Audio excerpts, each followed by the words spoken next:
Hello everyone, welcome to ISPC simplified. और ये है test series number 3। Full length test है जनरल साइंस की। और ये टेस्ट सीरीज मेरे द्वारा डिज़ाइन नहीं किया गया है, let me be very clear. ये परफेक्शन आईएएस के द्वारा टेस्ट सीरीज निकाला गया था। ये टेस्ट नंबर 3 है, जिसकी सिलेबस है पूरी entire general science, 150 question for 2 hour. ठीक है, तो ये सेट नंबर 3 है। पहले ऑलरेडी मैंने टेस्ट 1 एंड टेस्ट 2 करा रखा है। टेस्ट 1 जो फुल लेंथ टेस्ट था, फुल लेंथ टेस्ट से मैंने स्टार्ट किया था, टेस्ट नंबर 8 था वो, तो वो मैंने ऑलरेडी डाल रखा है। और उसके बाद साथ में ही मैंने मॉडर्न इंडियन हिस्ट्री की टेस्ट 2 डाल रखी है कंप्लीट। ठीक है, ये टेस्ट नंबर 3 है, इसके साथ स्टार्ट करते हैं। ये जनरल साइंस की कंप्लीट 150 क्वेश्चन की टेस्ट सीरीज है। तो चलिए शुरू करते हैं। पहला क्वेश्चन कह रहा है dengue is a fever that originates and reaches other human. किस तरीके से? डेंगू एक फीवर है जिसको हम लोग पहले चीज़ हम समझते चलते हैं। ठीक है, डेंगू को हम लोग ब्रेक बोन फीवर भी कहते हैं। ठीक है, आप एक्चुअल एक्सप्लेनेशन जो दिया है ना इसका, उससे भी हट के मैं बहुत चीज़ें बताऊंगा आपको। ठीक है, ये मेरा मतलब ये एक तरीके से आपको आइडेंटिटी मिलेगी इन चीज़ों की, वो मैं बता दूंगा आराम से, क्योंकि जनरल साइंस में आराम से कोप अप कर सकता हूँ, आराम से टैकल कर सकता हूँ। ठीक है, क्वेश्चन नंबर 1 पे चलते हैं।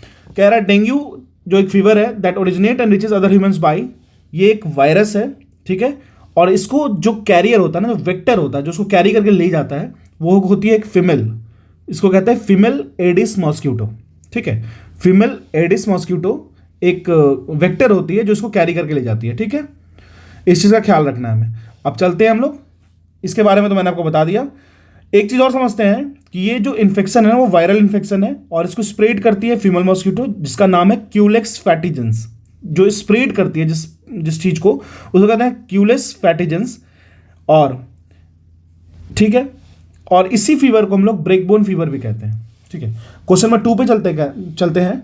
कह रहा है if a human disease spread over देखिए, आप बहुत सारे लोग हैं जो कह रहे थे हिंदी में मैं हमेशा बाइलिंगुअल बोलता हूँ, इंग्लिश और हिंदी दोनों रहेगा हमारा। ठीक है, इंग्लिश में पहली फर्स्ट रीडिंग करूंगा, हिंदी में समझाऊंगा। क्वेश्चन पेपर भले ही इंग्लिश में हो सकता है, और लेकिन मैं बोलूंगा दोनों लैंग्वेज में।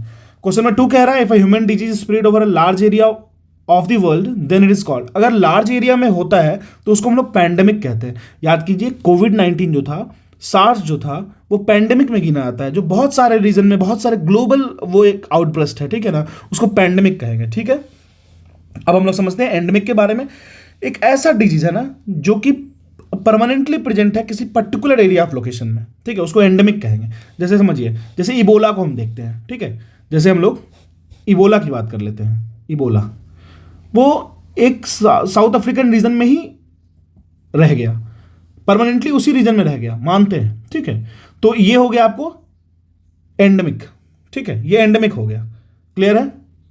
पेंडेमिक मतलब जो ग्लोब पे एक जगह स्टार्ट हुआ, वुहान में स्टार्ट हुआ और पूरी की पूरी ग्लोब को ले गया, इसको कहेंगे पेंडेमिक। तो कोविड-19 was pandemic, Ebola was endemic. ठीक है, बेसिक सी चीज है, इसको समझते हैं।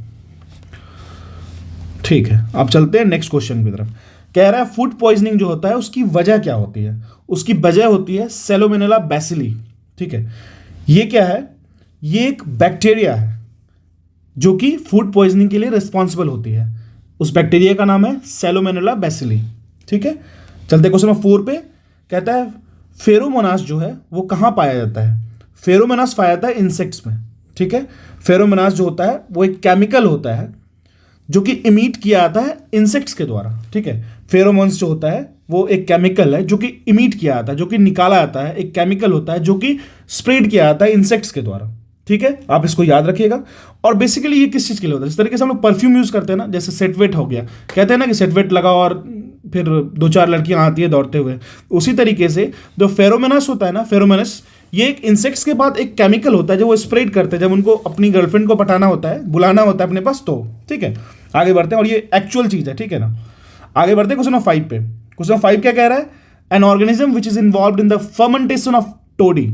फर्मेंटेशन ऑफ टोडी, ऐसा कौन सा ऑर्गेनिज्म है जो इन्वॉल्व होता है फर्मेंटेशन ऑफ टोडी के लिए? ठीक है, तो वो कौन सा है?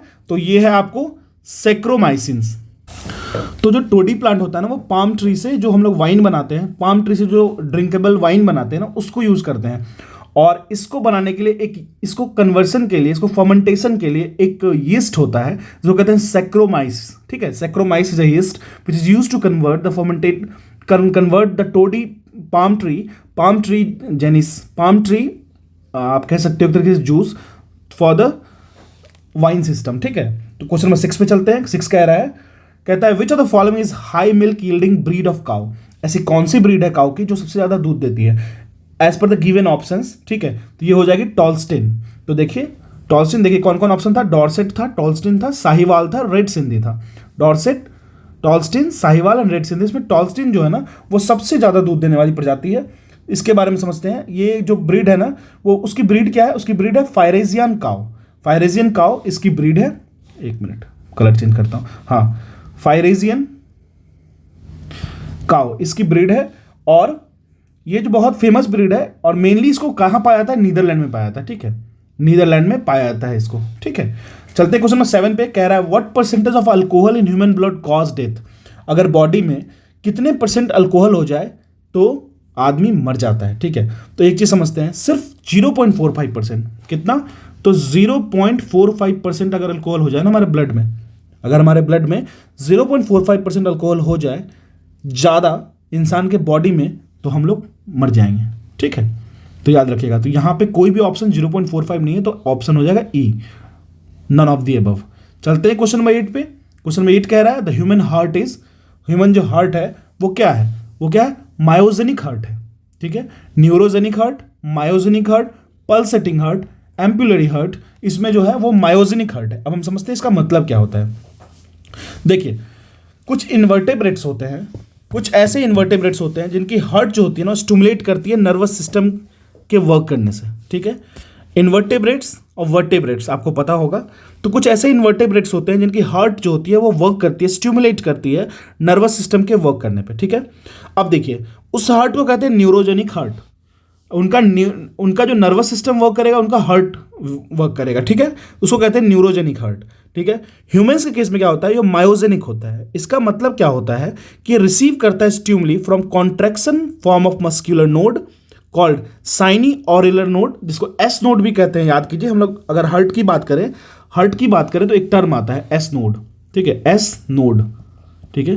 जो होता है ना, एक चीज समझ लीजिए, जो हार्ट की मसल्स होती है ना वो लबडब करती है, लब डब, वो धक धक नहीं करती, वो मतलब हिंदी लैंग्वेज बोल सकते हैं, तो वो धक धक नहीं करती। और एक चीज़ याद रखिएगा, ये कोई प्यार में पड़ने के कारण नहीं होता है, ये हमारा नेचुरल फिनोमिना है और ये एक तरीके का मोटर होता है हमारे बॉडी में जो ब्लड को फिल्टर आउट करता है, ब्लड को पंपिंग का काम करता है, फिल्ट्रेशन का काम नहीं, पंपिंग का काम करता है। मतलब ये आपके पूरे बॉडी में ब्लड को स्प्रेड करता है, गंदे ब्लड को बाहर रखता है और प्योर किडनी की तरफ ले जाता है और प्योर ब्लड को हमारे बॉडी में स्प्रेड करता है। तो ये बस पंप है, इसको फालतू बदनाम कर रखे हम, ठीक है ना। तो याद रखिएगा मायोजेनिक ब्लड है जो कि एस नोड पे वर्क करता है। चलते क्वेश्चन नंबर 9 पे, कह रहा है from the following pairs find the one which is the correctly matched, इनमें से कौन है जो करेक्टली मैच्ड है, ठीक है।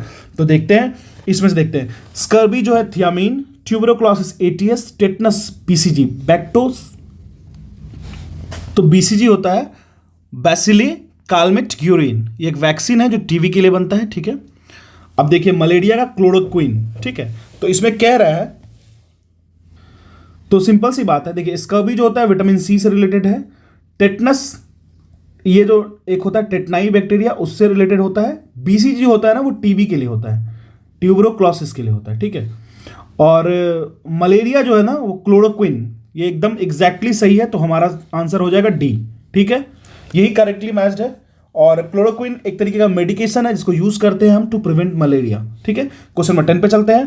क्वेश्चन नंबर 10 कह रहा है what is the effect on the liver is caused of fasting for more than 10 days, अगर 10 दिन से ज्यादा अगर फास्ट करते हो तो लीवर पे क्या इफेक्ट पड़ता है।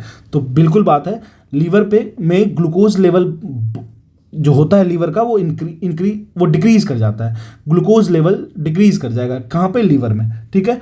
लीवर की ग्लूकोज लेवल डिक्रीज कर, अगर 10 दिन से ज़्यादा आप फास्टिंग कर लोगे तो, ठीक है। आगे बढ़ते हैं, ठीक है। क्वेश्चन नंबर 11 देखते हैं।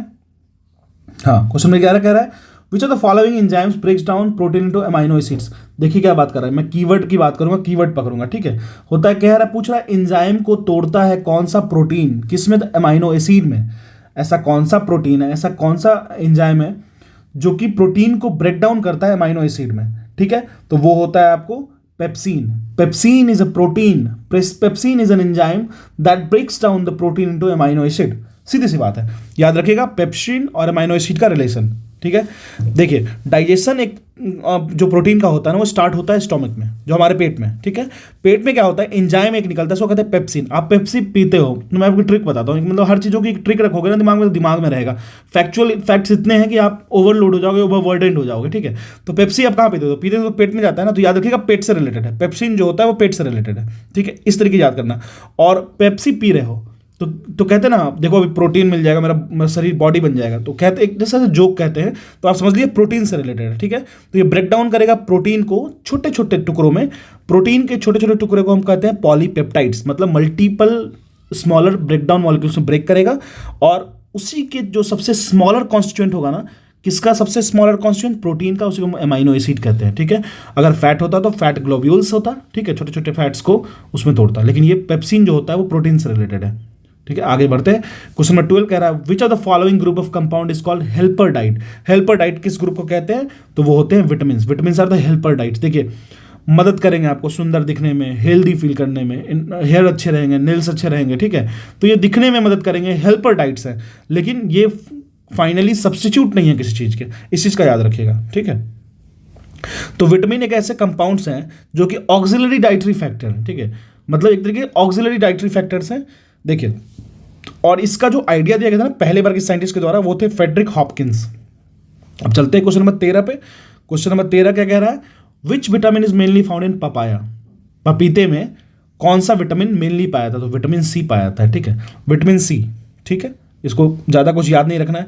अच्छा एक चीज़ और जान लीजिए, और भी बहुत सारे विटामिन उसमें पाया जाता है, जैसे विटामिन ए हो गया, विटामिन B1 हो गया, विटामिन B2 हो गया, भी पाया जाता है, लेकिन मेनली अगर बात करें तो विटामिन सी पाया जाता है। क्वेश्चन नंबर 14 पे चलते हैं। कहता है कि in stethoscope the sound of the patient's heart beat reaches the ear of the doctor. कान तक जो पहुंचता है वो किस प्रोसेस से पहुंचता है, तो सिंपल सा बात है, मल्टीपल रिफ्लेक्शन ऑफ साउंड से पहुंचता है, ठीक है, मल्टीपल रिफ्लेक्शन ऑफ साउंड से ही पहुंचता है, ठीक है। आगे बढ़ते हैं क्वेश्चन 15 पे।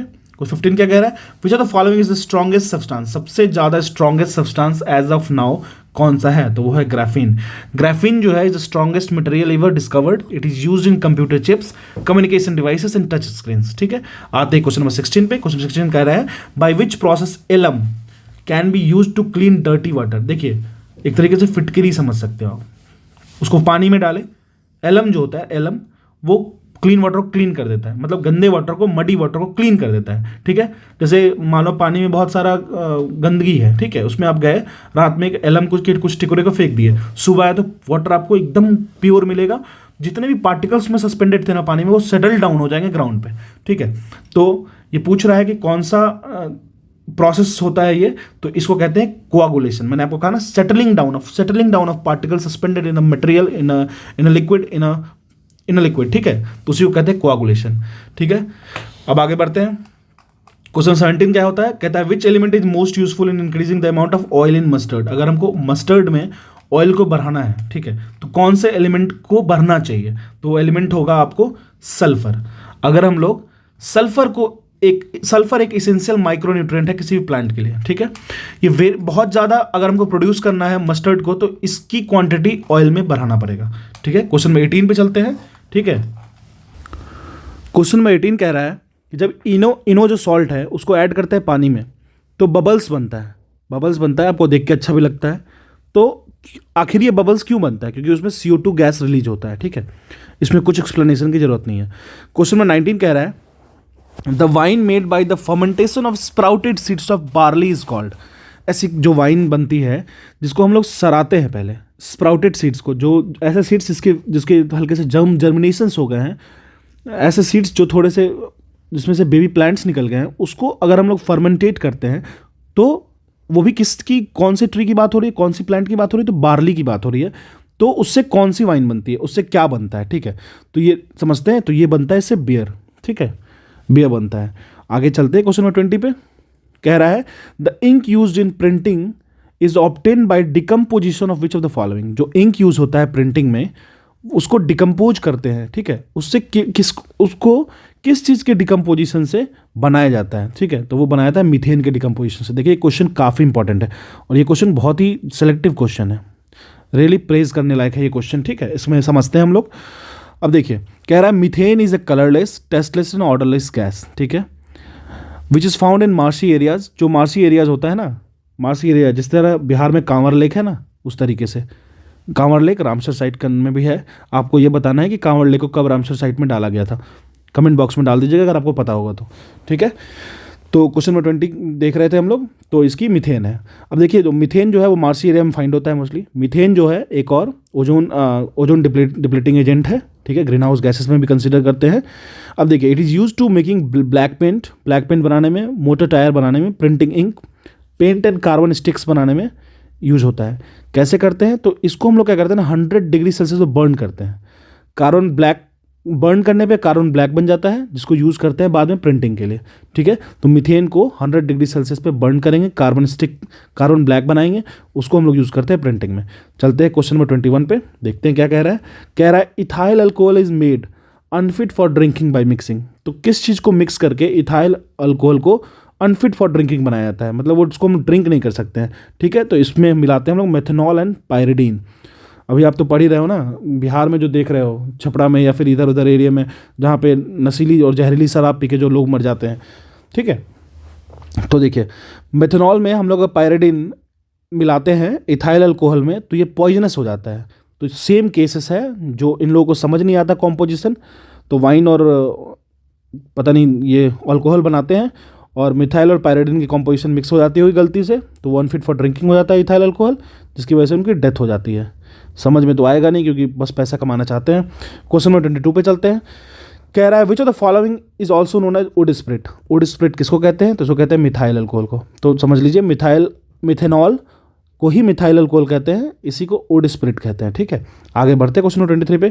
कह रहा है which one of the following is most likely to contain triclosan whose prolonged exposure to a high level of is considered harmful। तो इनमें से ऐसा क्या है जो एक कंपोनेंट को कैरी करता है जिसका नाम है जिसको कहते हैं ट्राइकोल्सन, और ये अगर इसको हम लोग बहुत दिन तक एक्सपोजर में रहना है इसके आसपास, तो हम ये बहुत हार्मफुल होता है हमारे हेल्थ के लिए। तो ये क्या है, ये है आपको कॉस्मेटिक्स। देख लीजिए आप, इसीलिए तो लड़के वो नहीं करते, फैशन नहीं करते। लड़कियों को भी समझ जाना चाहिए कि आखिर वो उन्हें क्यों नहीं करना चाहिए फैशन, आप देख सकते हो, ठीक है। आगे बढ़ते हैं क्वेश्चन नंबर 24 पे। कह रहा है smoke curtains are use to hide in was and to deceive enemy.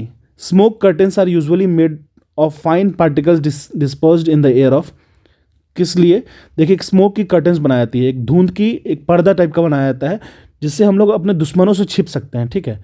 तो ये किस चीज़ से बना होता है, तो ये बना होता है मोस्टली टिटेनियम ऑक्साइड से, ठीक है, टिटेनियम ऑक्साइड से। तो इसके बारे में समझते हैं। ये क्या होता है, क्या कॉलाइडल सॉल्यूशन फॉर्म करता है जो कि एक बहुत ही फाइन पार्टिकल का स्कैटरिंग शो करता है, ठीक है, और एयर में हाइड करने की अच्छी सी ऑप्शन प्रोवाइड करता है, ठीक है। आगे बढ़ते हैं क्वेश्चन नंबर 24 हो गया। क्वेश्चन नंबर 25 देखते हैं। कहता है Kadaknath is a variety of. तो कड़कनाथ जो होता है ना वो चिकन की वैरायटी होती है, ठीक है, काफ़ी देसी होती है और काफ़ी इसकी प्रोटीन लेवल इसकी काफ़ी अच्छी होती है, ठीक है। कड़कनाथ एक वैरायटी है चिकन की।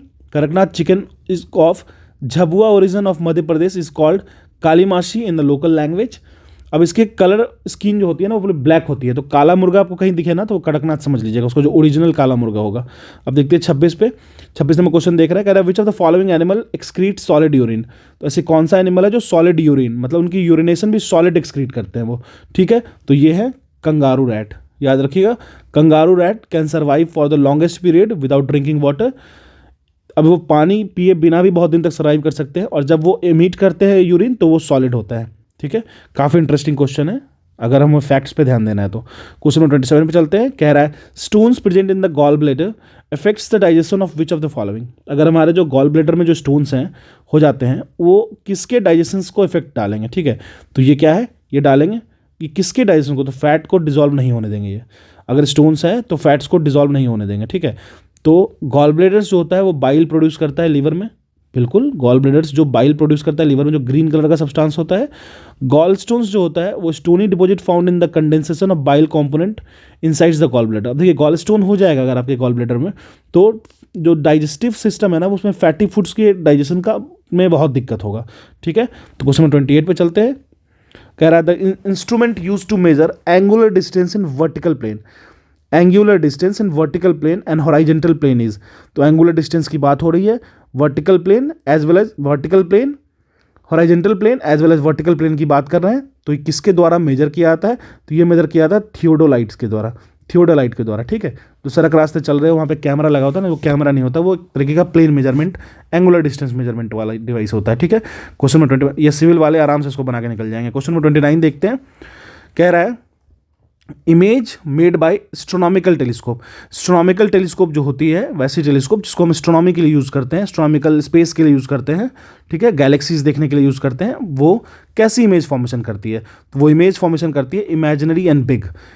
मैग्नीफाइड इमेज होगा लेकिन इमेजिनरी होगा, ठीक है, वर्चुअल एंड लार्ज बनेगा, सीधी सी बात है। क्वेश्चन नंबर 30 पे चलते हैं। क्वेश्चन नंबर 30 आगे बढ़ते हैं, कहता है कि सितार में, ठीक है, what type of sound waves is produce, sitar में किस तरीके के साउंड वेव्स प्रोड्यूस हो रही है। देखिए, अगर आपको फिजिक्स में थोड़ा भी कंफ्यूजन एंड डाउट लग रहा है ना, मैंने लगभग 14 चैप्टर जो है जो घटना चक्र में है फिजिक्स की, वो सारी की सारी लेक्चर सीरीज को एक प्लेलिस्ट में डाल दिया है बना करके, आप जाके देखो। मेरी साइंस बैकग्राउंड है, आप उसको आराम से समझ सकते हो, मैं ये बेट कर सकता हूँ कि आपके लिए वो बहुत ईजी हो जाएगा, एक दो बार अच्छे से सुन लोगे तो।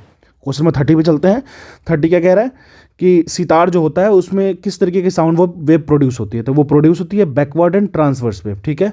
अब देखिए, जब दो तरीके के आइडेंटिकल ट्रांसवर्स प्रोग्रेसिव वेव एक मूव करते हैं ना, लेकिन ऑपोजिट डायरेक्शन में, तो वहाँ पे स्ट्रेट लाइन सुपर इम्पोज कर जाता है, ठीक है, और वहाँ पे एक वेव पैटर्न फॉर्म करता है, उसी को कहते हैं ट्रांसवर्स प्रोग्रेसिव वेव, ठीक है। इसका एग्जांपल है strings of melody, singers strings of melody, जो हम लोग जो स्ट्रिंग्स यूज़ करते हैं सितार और गिटार के लिए, ठीक है।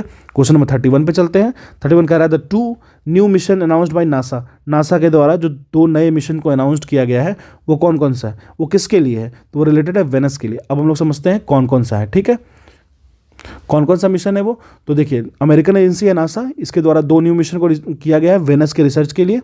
तो देखिए, बेसिकली ये क्या करेगा ना, ये composition of Venus atmosphere and map of surface of the Venus.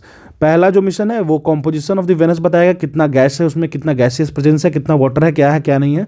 दूसरा जो है ना वो बताएगा कि उसके जो सरफेस पे, उसका सरफेस कैसा है, उसके सरफेस का मैपिंग करेगा, ठीक है। चलते क्वेश्चन नंबर 32 पे, कह रहा है who introduce the 4th dimension of in physics. 4th dimension को किसने इंट्रोड्यूस किया फिजिक्स में, तो वो किया गया आइंस्टाइन के द्वारा, ठीक है। अब कह रहा है quantum stopper refers to, quantum stoppers का मतलब क्या होता है, इसका मतलब होता है एक कंडक्टिंग नैनो स्ट्रक्चर।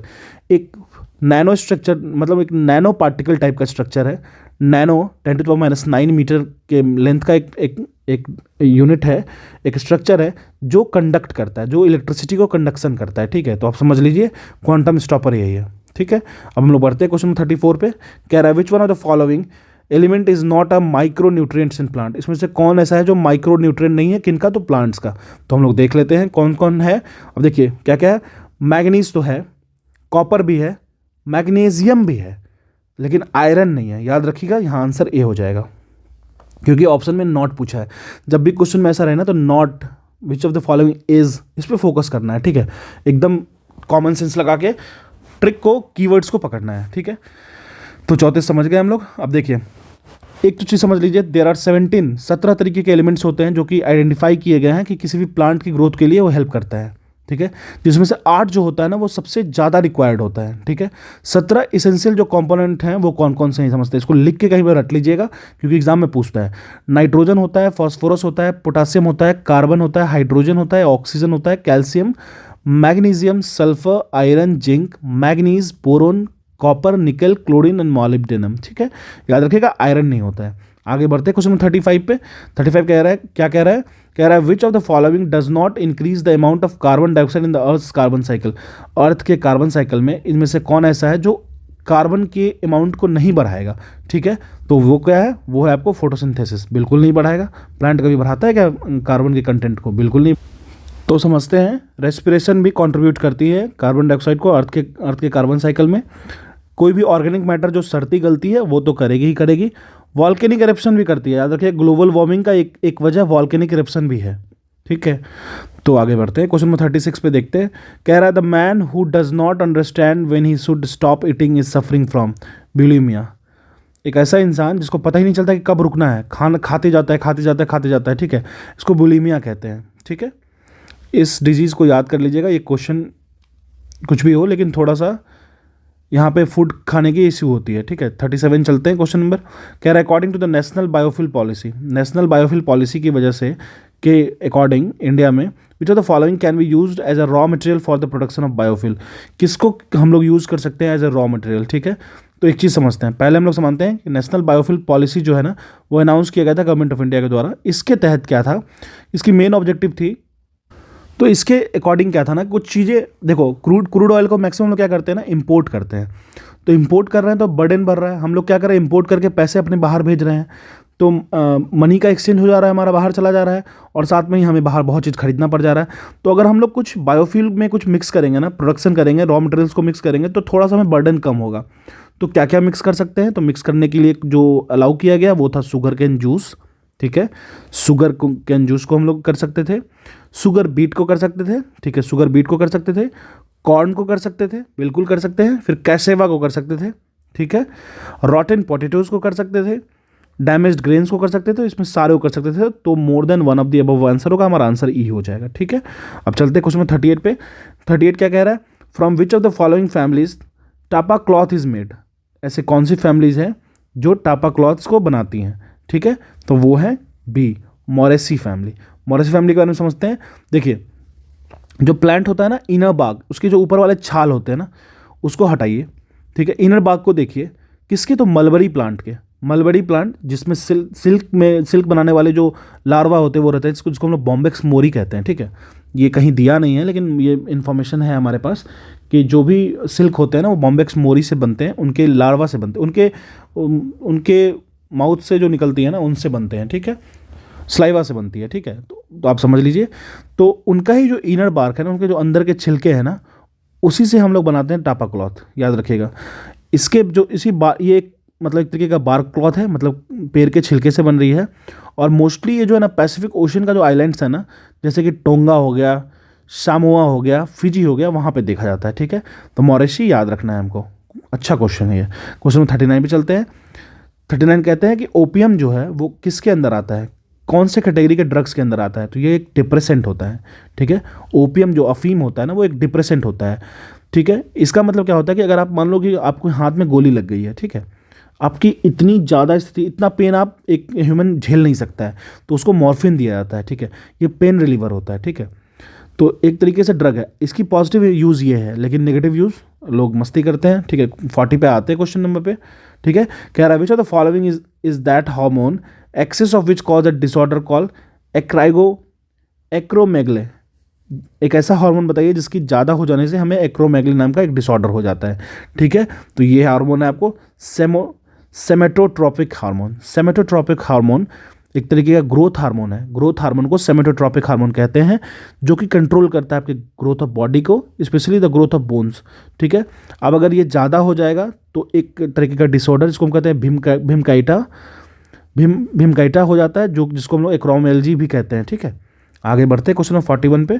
एक बार इसको गूगल करके इसकी डिफिशियंसी को या फिर इससे जो बीमारी होगी उसको देख लीजिएगा, ताकि आपको लॉन्ग टर्म तक के लिए ये इंप्रिंट हो जाए दिमाग में।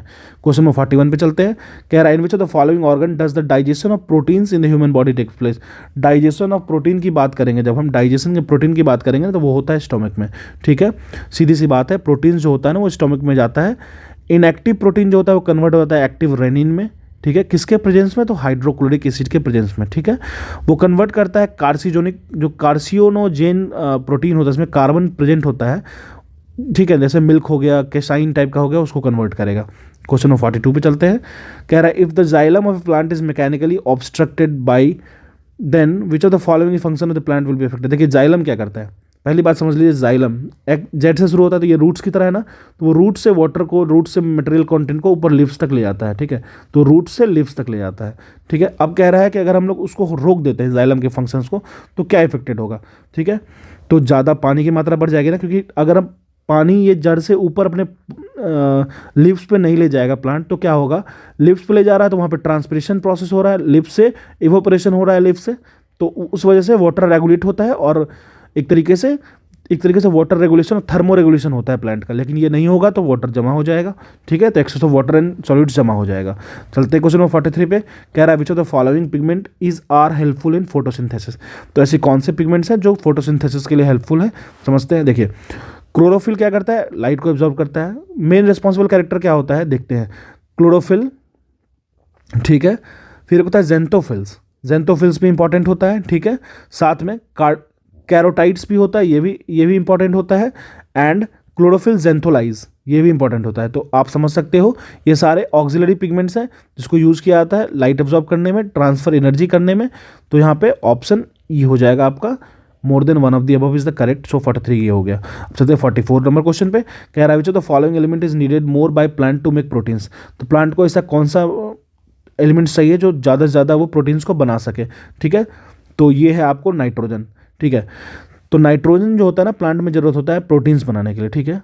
नाइट्रोजन डिफिशियंसी अगर हो गई ना तो नाइट्रोजन डिफिशियंट हो जाता है सॉइल का। तो एक बार हम लोग कटाई कर लिए ना प्लांट की तो वो नाइट्रोजन डिफिशियंट हो जाता है। लेकिन याद रखिए नाइट्रोजन जो होता है ना वो एबंडेंट बहुत ज़्यादा अवेलेबल होता है एयर में, लेकिन प्लांट जो होता है ना वो उसको कन्वर्ट नहीं कर पाता है, ठीक है, ठीक है ना। तो कन्वर्सन के लिए बहुत सारे तरीके होते हैं, यूरिया यूज़ करते हैं हम लोग। और एक तरीके से याद रखिए अगर लेगुमस प्लांट है, लेगुमस प्लांट कहने का मतलब है पल्सेस हो गया, फिर लेग्यूम्स जिसमें होते हैं वो नाइट्रोजन फिक्सेशन बैक्टीरिया उसके रूट्स में पाए जाते हैं, ठीक है। अब चलते हैं क्वेश्चन 50। और एक तरीके का प्लांट होता है पीचर प्लांट, ठीक है। पीचर प्लांट क्या करता है, उसमें नाइट्रोजन की कमी होती है ना तो वो इंसेक्ट को खाता है, ठीक है। वो प्लांट ऐसा होता है जो इंसेक्ट को खाएगा, खाने के बाद उसके डेड बॉडी को फेंक देगा जमीन पे, और जो इंसेक्ट को खाता है ना उससे वो नाइट्रोजन ले लेता है, ठीक है। चलते क्वेश्चन 45 पे। क्या रहा है the following element groups are mainly responsible for the origin of life on earth. ऐसे कौन से एलिमेंट्स हैं, ग्रुप्स हैं जो कि मेनली रिस्पॉन्सिबल है। देखिए 6 जो होते हैं ना वो मेन रिस्पॉन्सिबल एलिमेंट्स होते हैं जो कि बहुत ज़्यादा रोल प्ले करते हैं हमारे ओरिजिन ऑफ लाइफ के। कौन कौन से होते हैं, तो कार्बन, बिल्कुल, और कौन होते हैं, नाइट्रोजन होंगे, कार्बन होते हैं, नाइट्रोजन होते हैं, और सल्फर भी होते हैं, ठीक है, हाइड्रोजन भी होते हैं। इनके साथ in addition with this oxygen and phosphorus होते हैं। तो ये 4 तो हुए ही, प्लस साथ में ऑक्सीजन प्लस फॉस्फोरस लगा लीजिए। तो कार्बन भी होते हैं, हाइड्रोजन भी होते हैं, नाइट्रोजन भी होते हैं, सल्फर भी होते हैं, ऑक्सीजन एंड फॉस्फोरस सारे होते हैं। तो more than one of the above will be the correct answer, so option E will be the correct answer। बढ़ते आगे क्वेश्चन 46 पे। 46 क्या कह रहा है, which one of the following organic acid is present in abundance in grapes. Grapes में या फिर टैमारिंड में, इमली में या बनाना में, ठीक है। ग्रेप्स में, टैमारिंड में और इमली में और बनाना में कौन से ऑर्गेनिक एसिड बहुत ज़्यादा पाए जाते हैं, ठीक है। तो ये है आपको टार्टेरिक एसिड। देखिए टैमारिंड आया तो आप टार्टेरिक मार ही सकते थे, ठीक है ना, याद रखिएगा। अब आगे चलते हैं हम लोग 47 नंबर क्वेश्चन पे। कह रहा है the food boxes are galvanised with tin and not with zinc. Food boxes जो होते हैं जिसमें हम लोग खाने को रखते हैं उसको हम लोग एक तरीके से उस पर लेप लगाते हैं, गैल्वेनाइज करते हैं। देखिए गैल्वेनाइजेशन एक प्रोसेस है जहाँ आयरन को कोट करते हैं जिंक से, ठीक है। लेकिन अगर हम लोग गैल्वेनाइजेशन प्रोसेस करेंगे ना किसी फूड बॉक्सेस के साथ तो उसको टीन के साथ करते हैं, जिंक के साथ नहीं करते हैं। तो उसकी वजह क्या है, उसकी वजह है जिंक जो होता है ना वो काफ़ी ज़्यादा रिएक्टिव होता है टीन से, और हम फूड की बात कर रहे हैं तो हम यहाँ रिएक्टिविटी की मोल को ले नहीं सकते हैं क्योंकि इससे हमें carcinogenic that is cancerous substance हमारे बॉडी में जाएगा। 48 पे चलते हैं। 48 कह रहा है which of the following species is the largest of the tooth well. जो वेल्स होते हैं उनमें सबसे ज़्यादा लार्जेस्ट जो टूथ वेल है उनमें कौन सी स्पीसीज है, ठीक है। तो इसकी है स्पर्म वेल। स्पर्म वेल सबसे बड़ी होती है, याद रखिएगा, स्पर्म वेल सबसे ज़्यादा होती है। और ये कहाँ पाया जाता है, ये सब आर्कटिक और सब अंटार्कटिक वाटर्स में पाया जाता है, ठीक है। और ये 16 से लेकर 20 मीटर तक होती हैं, ठीक है। क्वेश्चन 49 पे चलते हैं। कह रहा है which of the following is the genetic material of all organism found on earth. तो एक ऐसा बताइए जो इनमें से कौन है जो जेनेटिक मटेरियल्स हैं जितने सारे ऑर्गेनिक हैं हमारे यहाँ पाए जाते हैं उसके लिए। तो सिंपल सी बात है, बहुत इजी क्वेश्चन है, न्यूक्लियरिक एसिड होता है, ठीक है। अब एक चीज़ समझते हैं, न्यूक्लियरिक एसिड जो होता है ना वो जेनेटिक मटेरियल होता है जितने भी लिविंग ऑर्गेनिज्म प्रेजेंट है हमारे अर्थ पे उनका, ठीक है। जितने भी ऑर्गेनिज्म होते हैं उसमें पाया जाता है क्या, डीऑक्सी राइबो न्यूक्लियरिक एसिड, जिसको आरएनए भी कहते हैं। सो ऑप्शन सी करेक्ट है। हम आगे बढ़ते हैं क्वेश्चन 50 पे। कह रहा है E coli bacteria are mainly found in. E coli जो बैक्टीरिया होता है ना वो मेनली कहाँ पाया जाता है, वो पाया जाता है आपको ह्यूमन इंटेस्टाइन में, ठीक है, ठीक है ना। E coli generally lives in the intestine of healthy people and animal. Most strain of E coli are harmless. बहुत सारा जो स्ट्रेन है वो हार्मलेस होता है, लेकिन अगर ये ज़्यादा बढ़ जाए ना बॉडी में तो डायरिया देता है। सब अदर स्ट्रेन जैसे ई कोली का कुछ स्ट्रेन्स होता है, कुछ ज़्यादा डिफरेंट वेराइटीज़ होता है जो कि डेंजरस भी होता है हमारे एब्डोमिनल क्रैम्प्स के लिए, ब्लडी स्टूल्स के लिए, और वॉमिटिंग भी क्रिएट करता है, ठीक है। तो ये था 50 क्वेश्चन। और आगे चलते हैं क्वेश्चन नंबर 51 देखते हैं। कहता है रेफ्रिजरेशन जो होता है ना वो फूड को क्या करता है, प्रिजर्वेशन में कैसे मदद करता है, ठीक है। तो ये मदद करता है जो भी बायोकेमिकल रिएक्शंस होते रहते हैं ना फूड में, धीरे धीरे जो डिके प्रोसेस होते रहता है ना फूड में, उसको रिड्यूस करता है, उसके रेट को रिड्यूस कर देता है। मतलब जो चीज़ें 4 घंटे में सड़ेगी उसको उसको 6 घंटे कर देता है, तो उसके एक्सपेंशन कर देता है, उसके बायोकेमिकल रिएक्शन के टाइम को, रेट को रिड्यूस कर देता है। तो ऑप्शन ही होगा by reducing the rate of biochemical reaction. चलते हैं क्वेश्चन नंबर 52 पे। कह रहा oxygen is absent in, oxygen किस में एब्सेंट होता है? तो सीधी सी बात है केरोसिन में होता है। तभी तो हम लोग सोडियम और पोटासियम को केरोसिन में डिप करके रखते हैं, डुबा के रखते हैं, क्योंकि इतना ज़्यादा वो रिएक्टिव होता है ना पोटासियम और सोडियम की, हम लोग ओपन एयर में ले जाएंगे तुरंत आग पकड़ लेगा, इसलिए तो केरोसिन में उसको डुबा के रखते हैं। ठीक है, चलिए पढ़ते हैं क्वेश्चन 53। कह रहा है what is the percentage of oxygen in the inhaled air and exhaled air. जब हम सांस लेते हैं, एयर को इन करते हैं अपने लंग्स में, तो कितना परसेंटेज ऑक्सीजन होता है, और बाहर करते हैं तो कितना परसेंट ऑक्सीजन होता है। ठीक है, तो ये है 21% होता है जब हम इन करते हैं, और 16.4% होता है जब हम उसको बाहर भेजते हैं। ठीक है, ठीक है ना। अब हम लोग चलते हैं क्वेश्चन 54 पे। कह रहा है बाइल जूस कहाँ प्रोड्यूस होता है? बाइल जूस बिल्कुल लीवर में प्रोड्यूस होता है, मैंने आपको बताया ना अभी। बाइल जूस जो होता है वो लीवर में प्रोड्यूस होता है, और ये हेल्प करता है डाइजेशन ऑफ लिपिड्स, मतलब फैट्स के डाइजेशन में हेल्प करता है इंटेस्टाइन में। ठीक है ना, याद कीजिएगा। और ये कंटिन्यूसली लीवर में बनते रहता है, और इसको स्टोर किया जाता है, बनता लीवर में लेकिन इसको स्टोर किया जाता है गॉल ब्लैडर में। ठीक है, क्वेश्चन 55 पे चलते हैं। कह रहा है which of the following is not a plant hormone. इसमें से कौन सा है जो प्लांट हार्मोन नहीं है? गिब्रेलिन है, बिल्कुल है। उसके बाद आपको ऑक्सिन भी है, ठीक है, साइटोकिनिन भी है। तो यहाँ पे एपिनेफ्रीन जो दिया है ना वो नहीं है, तो सी हमारा आंसर हो जाएगा। ठीक है, देखिए प्लांट का हार्मोन्स होता है ना जो कि कंट्रोल एंड ग्रोथ को प्लांट को देखता है। ठीक है, तो जो कुछ इंपॉर्टेंट प्लांट हार्मोन्स हैं वो एब्सिसिक एसिड है, ऑक्सिन है, साइटोकिनिन है, इथिलीन है और गिबरलिन है। मैं फिर से नाम बोल रहा हूँ, एब्सिसिक एसिड है, ऑक्सिन है, साइटोकिनिन है, इथिलीन है ना, गिबरलिन है। ठीक है, अब देखिए इसी के साथ साथ ये जो है ना एफिनेफ्रिन जो है ना वो एक तरीके का एड्रेनालाइन है। ठीक है ना, जो कि प्रोड्यूस होता है मेडुला पोर्शन ऑफ हमारे ब्रेन में, और ये located medulla portion of the adrenal gland, और ये ग्लैंड जो लोकेटेड होता है लीवर में लोकेटेड होता है। ठीक है, आगे बढ़ते हैं क्वेश्चन 56 पे। कहता है Mycobacterium indicus animal, MIP, Mycobacterium indicus animal जो होता है MIP, जो वैक्सीन है वो रिलेटेड है किस डिजीज से?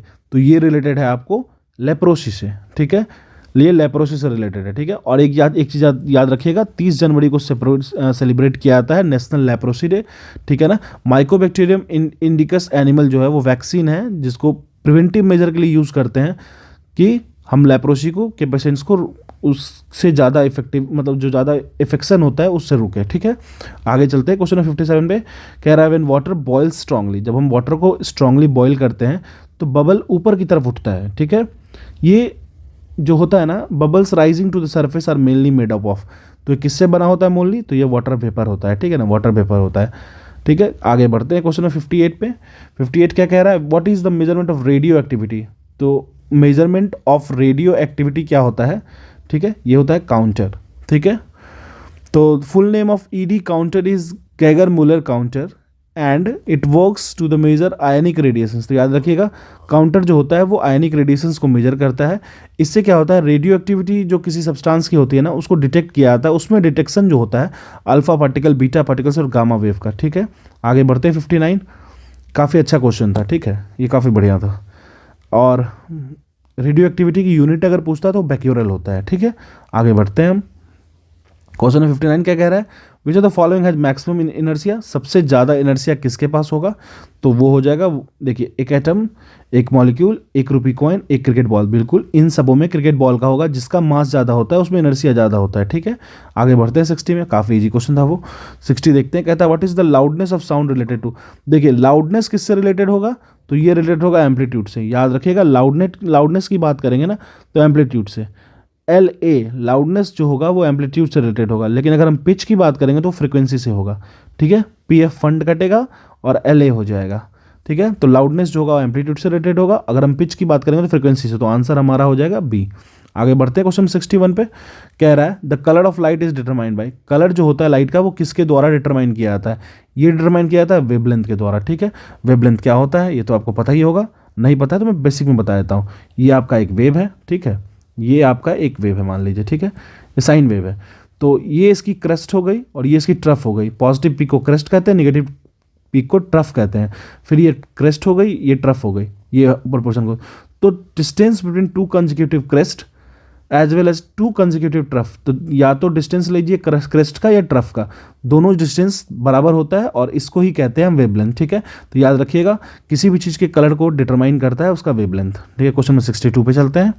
कह रहा है रेटिना जो होती है आँख की can be compared with which of the following parts of conventional camera. एक कैमरा में हम लोग रेटिना को किससे कंपेयर कर सकते हैं, किसके एनालॉगी जो रेटिना होता है वो होता है फिल्म के, ठीक है। आगे बढ़ते हैं क्वेश्चन नंबर 63 पे। कह रहा है who first observe the magnetic effect of electric current. Magnetic effect of electric current को सबसे पहले बार में किसने ऑब्जर्व किया था, वो था क्रिस्टियन एस्टर्ड ने, ठीक है। तो क्रिस्टियन एस्टर्ड played a decisive role understanding electromagnetism. 1830 में इनको पता चला, कैसे पता चला था, एक कंपास जो अपने पास रखते थे ना वो मेटल वायर के पास रखे थे और मेटल वायर से जब करंट निकला ना तो कंपास डिफ्लेक्ट होने लगा, जिससे इनको पता चला कि इलेक्ट्रिसिटी से भी इफेक्ट पड़ती है, मैग्नेटिक और इलेक्ट्रिक करंट जो है वो एक दूसरे के डिपेंडेंसी पे है, ठीक है। तो ये क्रिस्टियन एस्टर्ड, ओएस्टर्ड नाम था, ये एस्टार्ड दे दिए हैं, यहाँ पे थोड़ा सा स्पेलिंग एरर है। क्वेश्चन नंबर 64 पे चलते हैं। कह रहा है कि component of liquid petroleum gas, liquid petroleum gas का कंपोनेंट क्या क्या होता है, तो पहले समझ लेते हैं। देखिए सबसे पहले जान लीजिए मीथेन जो होता है वो मेन कंपोनेंट होता है, मीथेन मेन कंपोनेंट होगा सीएनजी का। इसी तरीके से अगर हम लोग कॉन्स्टिट्यूएंट्स ऑफ एलपीजी की बात करें तो प्रोपेन, प्रोपिलीन, ब्यूटेन एंड ब्यूटेलीन होता है, ठीक है। तो याद रखिएगा यहाँ लिक्विड एलपीजी की बात कर रहे हैं तो प्रोपेन तो होता ही है, ब्यूटेन भी होता है, ठीक है, ब्यूटेलीन भी होता है। तो यहाँ मोर than one of the above हो जाएगा, आंसर हमारा ही हो जाएगा। अब हम आगे बढ़ते हैं क्वेश्चन नंबर 65 पे। कह रहा है यूरिया क्या है, तो यूरिया कुछ नहीं है, एक नाइट्रोजन कंटेनिंग ऑर्गेनिक कंपाउंड है, नाइट्रोजन कंटेनिंग ऑर्गेनिक कंपाउंड है। अच्छा इसके बारे में एक चीज़ जान लेते हैं, केमिकल फॉर्मूला क्या है, CH BH2BCHH2। ये एक नाइट्रोजनस का ऑर्गेनिक कंपाउंड है। यूरिया को पहली बार डिस्कवर किया गया था, एक फ्रेंच साइंटिस्ट थे हिलेरी रॉल, ठीक है, 1773 में। याद रखिएगा हिलेरी रॉल के द्वारा 1773 में किया गया था, ये एक फ्रेंच साइंटिस्ट थे। लेकिन क्रेडिट दिया जाता है जो यूरिया को बनाया था पहली बार आर्टिफिशियल मेथड से, ये जाता है जर्मन साइंटिस्ट एक है फ्रेडरिक वोलर को, ठीक है, फ्रेडरिक वोलर को जाता है क्रेडिट, ठीक है। अब चलते हैं हम लोग क्वेश्चन नंबर 66 पे। कह रहा है the following air pollutant dissolves in the haemoglobin of the blood more rapidly than oxygen. तो कार्बन मोनोऑक्साइड है, ठीक है। देखिए अभी ठंड का समय है ना, आप कभी भी अपने कमरे को बंद करके हीटर जला के कभी मत सोना, ठीक है। उससे क्या होता है मैं बताता हूँ। देखिए ब्लड में जो होता है ना हीमोग्लोबिन, वो ऑक्सीजन को लाके पकड़ के हीमोग्लोबिन में डिजॉल्व करता है, बोलता है आजा भाई थोड़ा सा ऑक्सीजन दे दे मेरे को। लेकिन उसके साथ साथ में CO एक गैस होती है कार्बन मोनोऑक्साइड, ठीक है। ये इसकी जो ब्लड में डिजॉल्विंग पोटेंशियल होती है ना वो 200 टाइम्स ज़्यादा होती है एज़ कम्पेयर टू ऑक्सीजन। तो जब हम बंद कमरे में हीटर जलाते हैं रूम हीटर, तो क्या होता है ना कि इन एब्सेंस ऑफ ऑक्सीजन के कमी में क्या होता है, एयर बर्न करता है तो कार्बन मोनोऑक्साइड में कन्वर्ट हो जाता है। कार्बन मोनोऑक्साइड में कन्वर्ट हो जाएगा तो हमारे ब्लड में ऑक्सीजन जो हीमोग्लोबिन को पहुंचाना था वो कार्बन मोनोऑक्साइड को पहुंचाने लगेगी, जो कि पॉइजनस गैस होती है, जिससे हम आराम से ऊपर की तरफ निकल लेंगे, ठीक है। क्वेश्चन नंबर 67 पे चलते हैं। कह रहा है the main pollutant of cigarette smoke is. देखिए मेरी बैकग्राउंड साइंस है, मैंने फिजिक्स की पूरी प्लेलिस्ट डाल रखी है, आप जाके कंप्लीट फिजिक्स पढ़ सकते हो। और मैं इस बेट कर सकता हूँ कि अगर आप उस फिजिक्स को पढ़ोगे तो आपकी जनरल साइंस में फिजिक्स कंपोनेंट का आपका कोई इफेक्ट नहीं रहेगा, मतलब कोई परेशानी नहीं रहेगा। उसी तरीके से मैं केमिस्ट्री और बायोलॉजी भी डाल दूंगा ASAP एग्जाम से पहले, ठीक है। मैं जॉब में हूँ तो मुझे थोड़ी दिक्कत होगी, टाइम लगेगा, लेकिन मैं डाल जरूर दूंगा, ये मैं आपसे प्रॉमिस करता हूँ, ठीक है। क्वेश्चन नंबर 67 पे चलते हैं। कह रहा है कि the main pollutant cigarette smoke की मेन पॉल्यूटेंट क्या है, तो कार्बन मोनोऑक्साइड है एंड डाइऑक्सीन है, याद रखिएगा। क्वेश्चन नंबर 68 पे चलते हैं। कह रहा है which of the following polymers is used in the manufacture of non stick pans. जो नॉन स्टिक पैंस हम लोग यूज़ करते हैं जिसमें हम लोग एग ऑमलेट बनाते हैं, वो उसमें कौन सी पॉलीमर्स को हम लोग यूज़ करते हैं, तो उसमें हम लोग टेफ्लॉन यूज़ करते हैं, ठीक है, उसमें हम लोग टेफ्लॉन यूज़ करते हैं। क्वेश्चन नंबर 69 पे चलते हैं। कह रहा है इसमें से कौन सा है जो एल्गी नहीं है, ठीक है। तो देखिए ग्रीन एल्गी है, ब्राउन एल्गी, रेड एल्गी है, ब्लू एल्गी जो है ना वो एल्गी नहीं है, याद रखिएगा। ब्लू एल्गी जो है वो एल्गी नहीं है, इस बात का ख्याल रखिएगा। ये एक तरीके से बैक्टीरिया ग्रुप से बिलोंग करते हैं, ये साइनोबैक्टीरिया होता है, ठीक है ना। आगे बढ़ते हैं। क्वेश्चन नंबर 70 क्या कह रहा है, which of the following contains nitrogen. इनमें से कौन जो है वो नाइट्रोजन कंसिडर करते हैं, ठीक है। तो देखिए नाइट्रोजन जो है ना वो एक बहुत ज़्यादा एबंडेंट एलिमेंट है हमारे लिविंग ऑर्गेनिज्म। तो नाइट्रोजन फाउंड किया जाता है किसमें, तो अमाइनो एसिड्स में, ठीक है। प्रोटीन्स में नाइट्रोजन होता है, बिल्कुल इसमें भी नाइट्रोजन होता है। साथ में हार्मोन्स में भी नाइट्रोजन होता है, तो प्रोटीन हार्मोन्स में हो गया। फिर क्लोरोफिल में भी नाइट्रोजन होता है, एज वेल एज कार्बोहाइड्रेट में भी नाइट्रोजन होता है, विटामिन में भी होता है, ठीक है। नहीं, sorry, let me correct my self, carbohydrate में नहीं होता है, कार्बोहाइड्रेट में कभी नहीं होता है नाइट्रोजन, तो कार्बोहाइड्रेट छोड़ के बाकी सारे में होता है, ठीक है। तो more than one of the above will be the correct statement. चलते हैं क्वेश्चन 71 पे। 70 कह रहा है in which of the following organism actual regeneration takes place, that is fragmented organism regain the missing part of the body. जैसे एक होता है छिपकली, छिपकली की पूछ कट जाती है तो आप देखते हो कि फिर से उसकी पूछ आ जाती है। कितना कितना बढ़िया पावर मिल रखा है इंसानों को, ऐसा पावर मिल जाता तो कितनों को मारते चलते, ठीक है। तो याद रखिएगा इनमें से कौन से ऑर्गेनिज्म है जिनमें ये कैपेसिटी है, तो वो ऑर्गेनिज्म है प्लानेरिया, ठीक है, प्लानेरिया याद रखिएगा। क्वेश्चन में 72 पे चलते हैं। कहता है the smallest human like app is, smallest होगा, स्मॉलेस्ट नहीं होगा, स्मॉलेस्ट ह्यूमन लाइक एप जो होते हैं वो कौन से होते हैं, सबसे छोटे वाले, ठीक है, तो वो होते हैं गिबॉन, ठीक है। एक चीज़ आप जान लीजिए, गिबॉन जो होता है वो स्मॉलेस्ट ह्यूमन एप है, ठीक है, जो कि इंडिया में पाया जाता है। ये किस कैटेगरी में आता है, ये हैंकापी कैटेगरी में आता है। चिंपांजीज, गोरिल्लाज, ओरंगुटान्स वो दूसरे जाइंट एप्स की कैटेगरी में आता है। अब चलते हैं क्वेश्चन नंबर 73 पे। 73 क्या कह रहा है देखते हैं कि विच of the following is an example of tissue. Tissue का एग्जांपल क्या है, ठीक है। तो देखिए टिश्यू क्या है, एक तो समझ लीजिए ब्लड भी ना लार्जेस्ट कनेक्टिंग टिश्यू है, ठीक है, ब्लड जो है वो लार्जेस्ट कनेक्टिव टिश्यू है, ठीक है ना, तो याद रखिएगा। तो टिश्यू क्या कहते हैं, टिश्यू जो होता है वो बहुत सारे ग्रुप ऑफ सेल्स मिलके टिश्यू बनाते हैं। और एग्जांपल ऑफ टिश्यू क्या होता है, ब्लड भी टिश्यू है, मसल्स भी टिश्यू है, फिर आपको एक तरह से देख लीजिए जाइलम और फिलोएम होता है ना, उसमें फिलोएम भी टिश्यू है, ठीक है ना। तो यहाँ तीनों का तीनों टिश्यू है, लैक्टिक एसिड तो टिश्यू नहीं है, तो यहाँ पे more than one of the above हो जाएगा, आंसर ही हो जाएगा हमारा, ठीक है। 74 नंबर क्वेश्चन पे चलते हैं। Which of the following body part takes part in respiration, respiration में कौन सा बॉडी पार्ट टेक पार्ट लेता है। देखिए कहाँ से शुरू होता है रेस्पिरेशन, तो हमारे फेरनेक्स जो हमारे गले, तो देखिए रेस्पिरेशन कहाँ शुरू होता है, तो रेस्पिरेशन शुरू होता है आपको नोज से आपने एयर लिया, फेरनेक्स से गुजरा, फिर वॉइस बॉक्स जो आता है हमारा उससे गुजरा, फिर ट्रैकिया, फिर लंग्स, ठीक है। अब देखिए जो ये बोमेंस कैप्सूल है ना, ये बोमेंस कैप्सूल जो है ना वो रेस्पिरेटरी सिस्टम का पार्ट नहीं है, ठीक है ना, ये पार्ट है एक्सक्रीटरी सिस्टम का, ठीक है। बोमेंस कैप्सूल जो है वो पार्ट है एक्सक्रीटरी सिस्टम का, ठीक है ना। तो यहाँ पे ऑप्शन हो जाएगा मोर than one of the above, ठीक है। क्वेश्चन नंबर 75 भी चलते हैं। कहता है which of the following is the longest part of alimentary canal. Longest part of alimentary canal जो होता है ना वो सबसे छोटा लिखा होता है, वो स्मॉल इंटेस्टाइन होता है। देखिए ट्रिक होता है चीज़ों को याद रखने का। हालांकि आप नॉर्मली पढ़ोगे ना, तो जब हमारे बॉडी की पार्ट्स को पढ़ोगे तो एक बार पढ़ने के बाद आसानी से याद हो जाता है। दिक्कतें होती है एंजाइम्स में, दिक्कतें होती है कौन सी एसिड लिबरेट हो रही है, दिक्कतें होती है कौन सा जो भी कंपोनेंट्स होता है, मिनरल्स होता है, विटामिन्स होता है, लेकिन पार्ट्स और ऑर्गन में नहीं होगा, बचपन से पढ़ते आ रहे हैं हम लोग, ठीक है। तो जो स्मॉल इंटेस्टाइन होता है ना वो सबसे बड़ा होता है, ठीक है। एक चीज़ और याद रखिए, ये बहुत छोटे स्पेस में लोकेटेड होता है लेकिन ये बहुत बड़ा होता है, ठीक है। अगर हम लोग इसकी लेंथ की बात करें तो हर एक जानवर में अलग अलग वेरी करेगा, ठीक है, जो वो जैसा फूड खाते हैं उसके तरीके से वेरी करेगा। अगर हम लोग ग्रास ईटिंग हर्बीवोरस की बात करें तो उनको ज़्यादा बड़ा एसोफेगस चाहिए, क्योंकि सेलुलोज की मात्रा उनको ज़्यादा चाहिए होती है।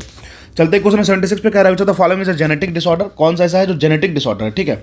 तो देखिए haemophilia, sickle cell anaemia, thalassaemia, schizophrenia, ठीक है। तो देखिए हम समझते हैं, देखिए जेनेटिक डिसऑर्डर एक ऐसा प्रॉब्लम होता है ना जो कि एक एबनॉर्मेलिटी होता है जो कि जीनोम से स्पेशली जो बर्थ से ही हो जाता है, आपके किसी पूर्वज से आ गया आप में, ठीक है, आपके किसी पूर्वज से हो गया। तो हीमोफीलिया तो 100% आपको जेनेटिक डिसऑर्डर है, आपके पूर्वज से मिलेगा। जैसे ब्रिटेन में महारानी है ना, उनके पूर्वज में या फिर उनके फैमिली में भी बहुतों को देखा जा रहा है, ठीक है।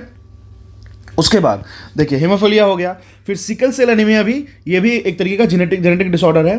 थैलेसीमिया भी जेनेटिक डिसऑर्डर है, ठीक है, 100% जेनेटिक डिसऑर्डर है।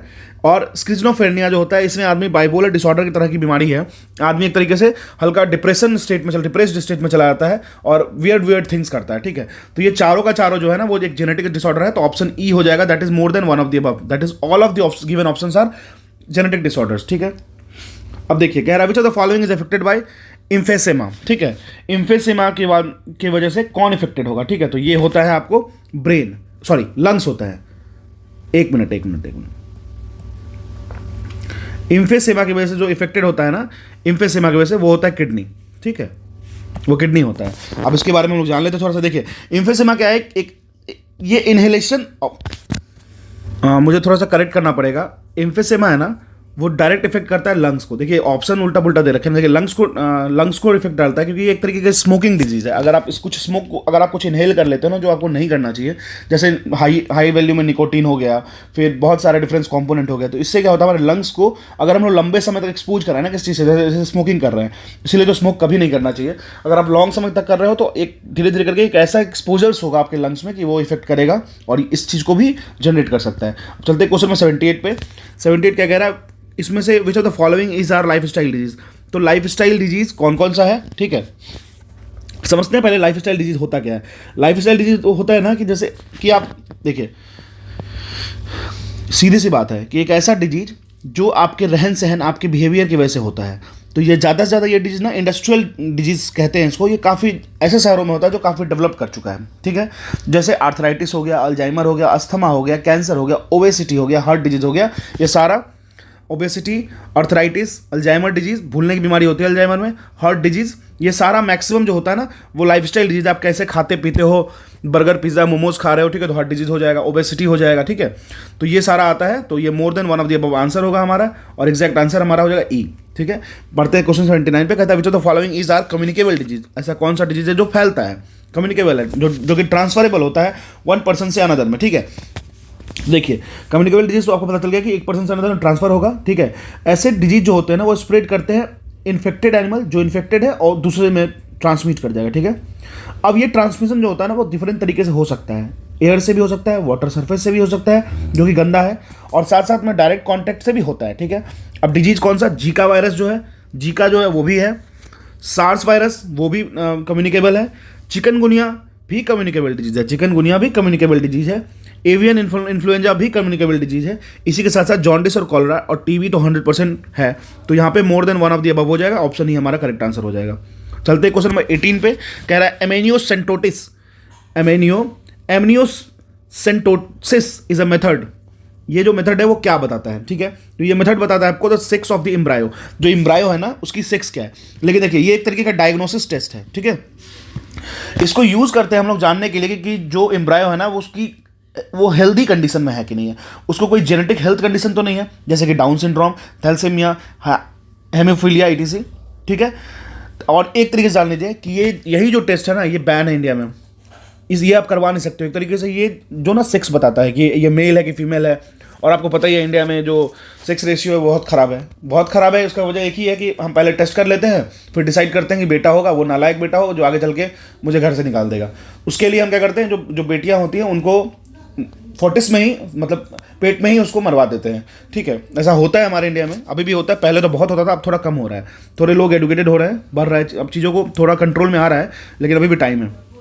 जैसे हमारे बिहार का एग्जाम्पल ले लीजिए, अभी हमारा बिहार में क्या हो रहा है, मतलब अभी नेशनल NFHS से देखा जाए, नेशनल फैमिली हेल्थ सर्विस है, तो एक पॉजिटिव साइन दिखा है, 1020 शायद एक 1020 निकली है women as compare to 1000 men, तो थोड़ा सा पॉजिटिव साइन है, लेकिन फिर भी अभी हम लोग we need to work a lot, ठीक है।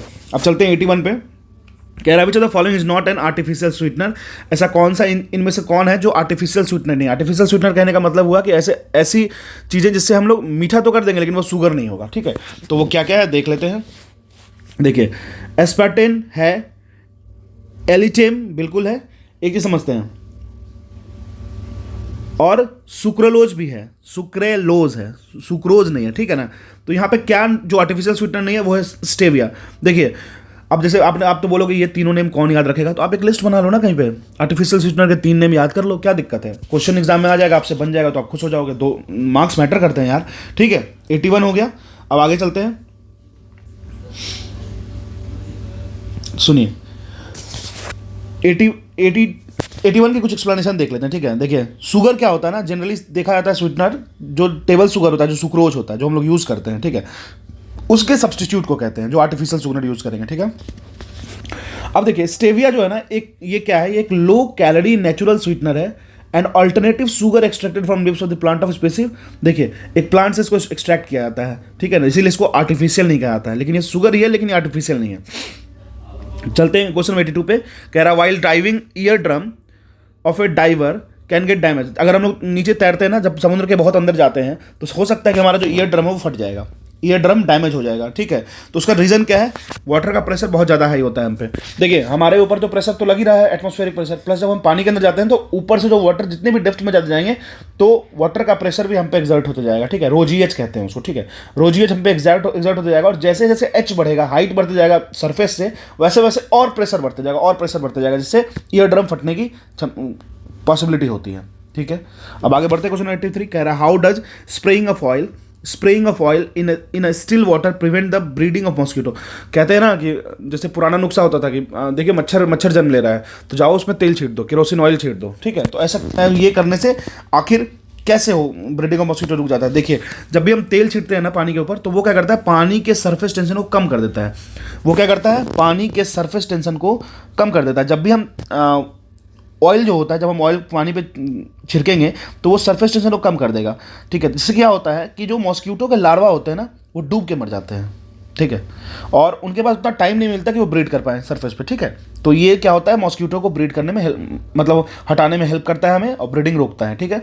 चलते हैं क्वेश्चन 84 पे। कह रहा है what is mean by 1 ton, 1 ton in 1 ton AC. देखिए होता है ना 1 टन एसी, 5 स्टार एसी, तो 1 टन का मतलब क्या होता है, ठीक है। तो इसका मतलब होता है 1 टन एसी का मतलब होता है when it converts 1 ton of liquifier water at 0 degree Celsius to solid ice at 0 degree Celsius in 1 hour. इसका मतलब यही हुआ कि 1 टन एसी का मतलब ये हुआ कि ये कन्वर्ट करेगा 1 टन लिक्विफाइड वाटर को, ठीक है, 0 डिग्री सेल्सियस से सॉलिड आइस में 0 डिग्री सेल्सियस पे ही 1 घंटे में, ठीक है। ये एक थोड़ा सा टेक्निकल टर्म है, आप इसको ध्यान रख लीजिएगा। अब चलते हैं 85 पे। कह रहा है which of these waves is electromagnetic wave. इसमें से देखिए इलेक्ट्रोमैग्नेटिक कौन कौन सा है, एक्सरे भी है, विजुअल रेज भी है, ठीक है। तो याद रखिएगा X rays, visual rays, microwave, sound waves. अब इसमें से सिर्फ एक जो साउंड वेव है ना वो मैकेनिकल वेव है, बाकी सारा का सारा एक्सरे वेव है, तो यहाँ पे हो जाएगा मोर than one of the above, ठीक है। अब देखिए इलेक्ट्रोमैग्नेटिक वेव होता क्या है। इलेक्ट्रोमैग्नेटिक वेव वो वेव होता है जो कि वेलोसिटी ऑफ लाइट से प्रोपगेट करेगा इन मटेरियल मीडियम में, ठीक है। पहला कंडीशन। दूसरा कंडीशन होता है इसकी इलेक्ट्रिकल और मैग्नेटिक फील्ड होती है ना, वो परपेंडिकुलर टू ईच अदर होती है।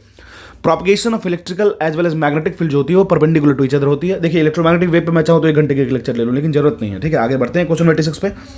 कह रहा है the following represents the decibel level of Russell of tree leaves under normal condition.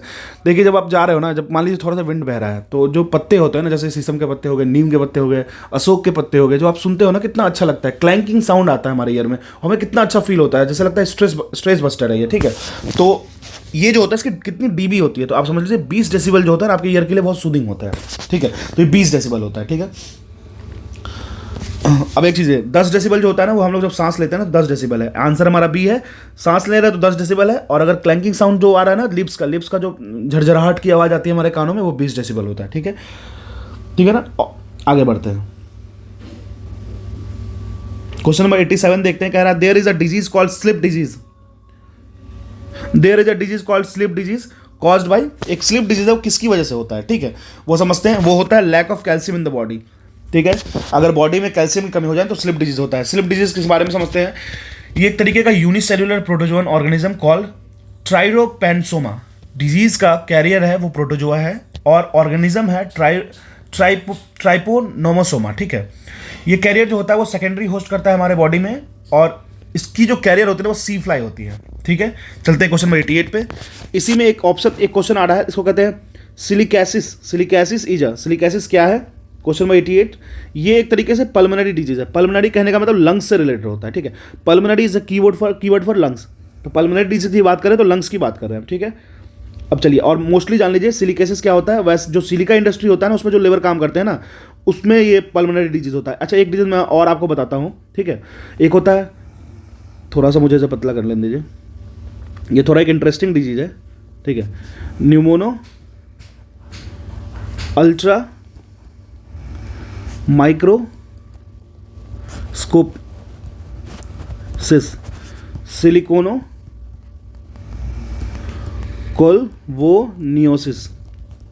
देखिए ये वर्ल्ड का सबसे बड़ा लॉन्गेस्ट नेम डिजीज है, और ये डिजीज जो होता है ना उन लेबरर्स को होता है जो कि सिलिका इंडस्ट्री में काम करते हैं। डिजीज का नाम है न्यूमोनो अल्ट्रा माइक्रोस्कोपिक सिलिकोनो कोल्वोनियोसिस, ठीक है। तो मैं ये जस्ट इंटरेस्टिंग फैक्ट है एक, मुझे किसी ने बताया तो मैं आपको बता दिया, ठीक है। तो सिलिकेसिस भी एक डिजीज है जो पल्मोनरी डिजीज से रिलेटेड है, ठीक है। इसके बारे में थोड़ा सा और जान लेते हैं। क्वेश्चन नंबर 88 है। ये देखिए क्या कहता है, सिलिकोसिस जो डिजीज है ना वो लंग्स से रिलेटेड है। देखिए सिलिका जो होता है ना डस्ट पार्टिकल में प्रेजेंट होता है, जो ह्यूमन लंग्स में पहुंचता है ना रेस्पिरेशन के थ्रू, तो ये एक रेगुलर एक्सपोजर ऑफ सिलिका जो होता है ना वो लंग्स को खराब कर देता है। आगे बढ़ते हैं क्वेश्चन नंबर 89 पे, कह रहा है which disease is cause by allergies. तो एलर्जीज की वजह से कौन सा डिजीज होता है, तो वो होता है आपको अस्थमा। ठीक है, अस्थमा सिंपल सी बात है, अगर आपको एलर्जीज है डस्ट से या फिर ग्रेन से या फिर एक होता है ना पॉलन से, पॉलन जैसे देखिएगा किसी किसी को ना अप्रैल मंथ में जब ड्राई सीजन होता है ना तो लोगों को सांस दम फूलने की बीमारी उखड़ जाती है या सांस लेने में कभी कभी कठिनाई होती है, क्योंकि उस वक्त क्या होता है ना एक पॉलिनेशन होता है, मतलब एक प्लांट से निकल के पॉलन ग्रेन्स दूसरे प्लांट पे ट्रांसफर होते रहता है। ठीक है, वहाँ पे ब्रीडिंग होते रहता है प्लांट का, तो उसके ग्रेन्स होते हैं ना वो अगर हमारे नोज में पहुँचते हैं तो किसी किसी को उनसे एलर्जी होती है, तो जिनके कारण उनका दम फूलने लगता है। ठीक है, तो याद रखिएगा एलर्जीज जो होता है ना उसकी वजह से अस्थमा अटैक होता है। ठीक है, समझते हैं। Which of the following is used in genetic engineering. Question number 19 पे देखते हैं कौन यूज किया था जेनेटिक इंजीनियरिंग के लिए, तो इसको कहते हैं प्लाज्मिड। प्लाज्मिड यूज किया था जेनेटिक इंजीनियरिंग के लिए। ठीक है, अब ये क्या करता है, the control of all normal activities of a bacterium depends on the single chromosome and small rings of genome is called plasmids. याद रखिएगा प्लाज्मिड्स किसे कहते हैं, सिंपल सी बात है, अगर हम लोग कंट्रोल करते हैं ना नॉर्मल एक्टिविटी किसी बैक्टीरियम की जो कि डिपेंड करता है, जिसकी एक्टिविटी डिपेंड करती है किसी एक सिंगल क्रोमोसोम पे, ठीक है, तो उसी को प्लाज्मिड्स कहते हैं। ठीक है, अब जब हम लोग जेनेटिक इंजीनियरिंग की बात करें तो क्रोमोसोम जो होता है ना वो डिफरेंट ऑर्गेनिज्म को हम लोग उसमें प्लाज्मिड इंसर्ट कर सकते हैं, जो कि अलाउ करेगा हमारे bacterium to make new substance. तो प्लाज्मिड का ही खेल होता है जेनेटिक इंजीनियरिंग में, याद रखिएगा। देखिए कीवर्ड्स हैं, बहुत ज़्यादा घुसने की जरूरत इसलिए नहीं है क्योंकि हम लोग साइंस एंड टेक नहीं पढ़ रहे, हम लोग जनरल साइंस पढ़ रहे हैं, अंतर समझिए एग्जाम निकलेगा। ठीक है, क्वेश्चन नंबर 91 चलते हैं। कहता है which one of the following antimicrobial disease, ऐसी डिजीज जो माइक्रोब के अगेंस्ट वर्क करे, is suitable for the treatment of both tuberculosis and leprosy. तो ऐसा कौन सा एंटी माइक्रोबियल डिजीज है जो कि सुटेबल है दोनों के लिए, किस किस के लिए, ट्यूबरक्लोसिस के लिए एज वेल एज लेप्रोसी के लिए। ठीक है, तो ये डिजीज है आपको एमिनोसैलिसाइलिक एसिड, तो इसको याद रखना है। एमिनोसैलिसाइलिक एसिड इज द एक तरीके का एंटी माइक्रोबियल ड्रग्स है जो कि सुटेबल है बोथ ट्रीटमेंट के लिए, टीबी के लिए भी और लेप्रोसी के लिए भी। ठीक है, आगे बढ़ते हैं। अब क्वेश्चन नंबर 92 देखते हैं क्या कह रहा है।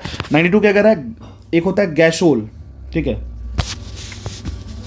गैसो होल होगा, स्पेलिंग गलत लिखे हैं इनकी। मैंने परफेक्शनाइज की एक चीज़ देखा है कि वो उनकी ट्रांसलेशन जितनी ख़राब होती है ना, उनकी एक तो ग्रामर पता नहीं कौन किन से बनवाते हैं, वो डायरेक्ट उनकी ट्रांसलेशन इतनी रद्दी होती है कि बहुत सारे क्वेश्चन, बहुत सारे सोल्यूशन तो ऐसे दिए रहते हैं जैसे लगता है कि पता नहीं कोई लेमैन बनाया है, जैसे कोई क्लास 10th का बच्चा बनाया है, उसे भी उससे अच्छे से आ जाएगा। थोड़ा सा उनको वर्क करना पड़ेगा इस पर। ठीक है, क्वेश्चन नंबर 92 समझते हैं। तो गैसोहोल जो होता है ना वो एक फ्यूल है, एक मिक्सचर है फ्यूल का। क्या क्या है वो, तो 10% है आपको इथाइल अल्कोहल, तो 10% है आपको, 10% इथाइल अल्कोहल है, प्लस 90% पेट्रोल होता है उसमें, प्लस 90% पेट्रोल होता है।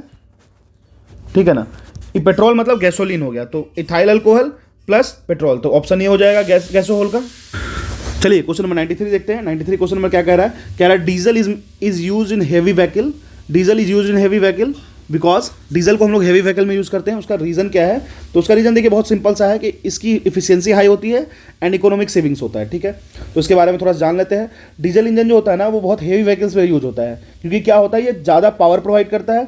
जितने भी अगर हेवी लोड्स होते हैं, जैसे ट्रक्स हो गए, जैसे मल्टी डिमेंशनल ट्रक्स हो गए, बहुत हेवी लोड, सीमेंट जा रहा है, स्टील जा रहा है, ठीक है, तो उस केस में हम लोग डीजल इंजन यूज़ करते हैं। और साथ साथ में एक चीज़ याद रखिए, ये हेवी लोड्स को पुल करने में ज़्यादा आसान होता है और ये ओवरऑल फ्यूल कंजम्पशन को भी कम करता है, जिसकी वजह से हमें इफिशियंसी बढ़ती है, खर्चे कम होते हैं। ठीक है, आगे बढ़ते हैं। क्वेश्चन नंबर 94 पे कह रहा है the form of which plants obtained nitrogen is. देखिए किस तरीके से प्लांट जो होता है नाइट्रोजन लेते हैं। ठीक है, तो इसका एक तरीके से हो जाएगा नाइट्रेट के फॉर्म में जो होता है प्लांट्स नाइट्रोजन लेते हैं।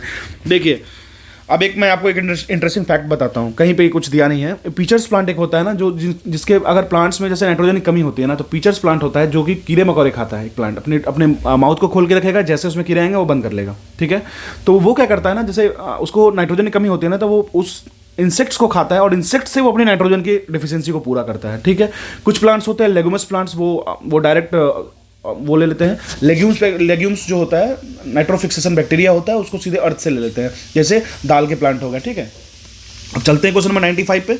95 क्या कह रहा है देखते हैं।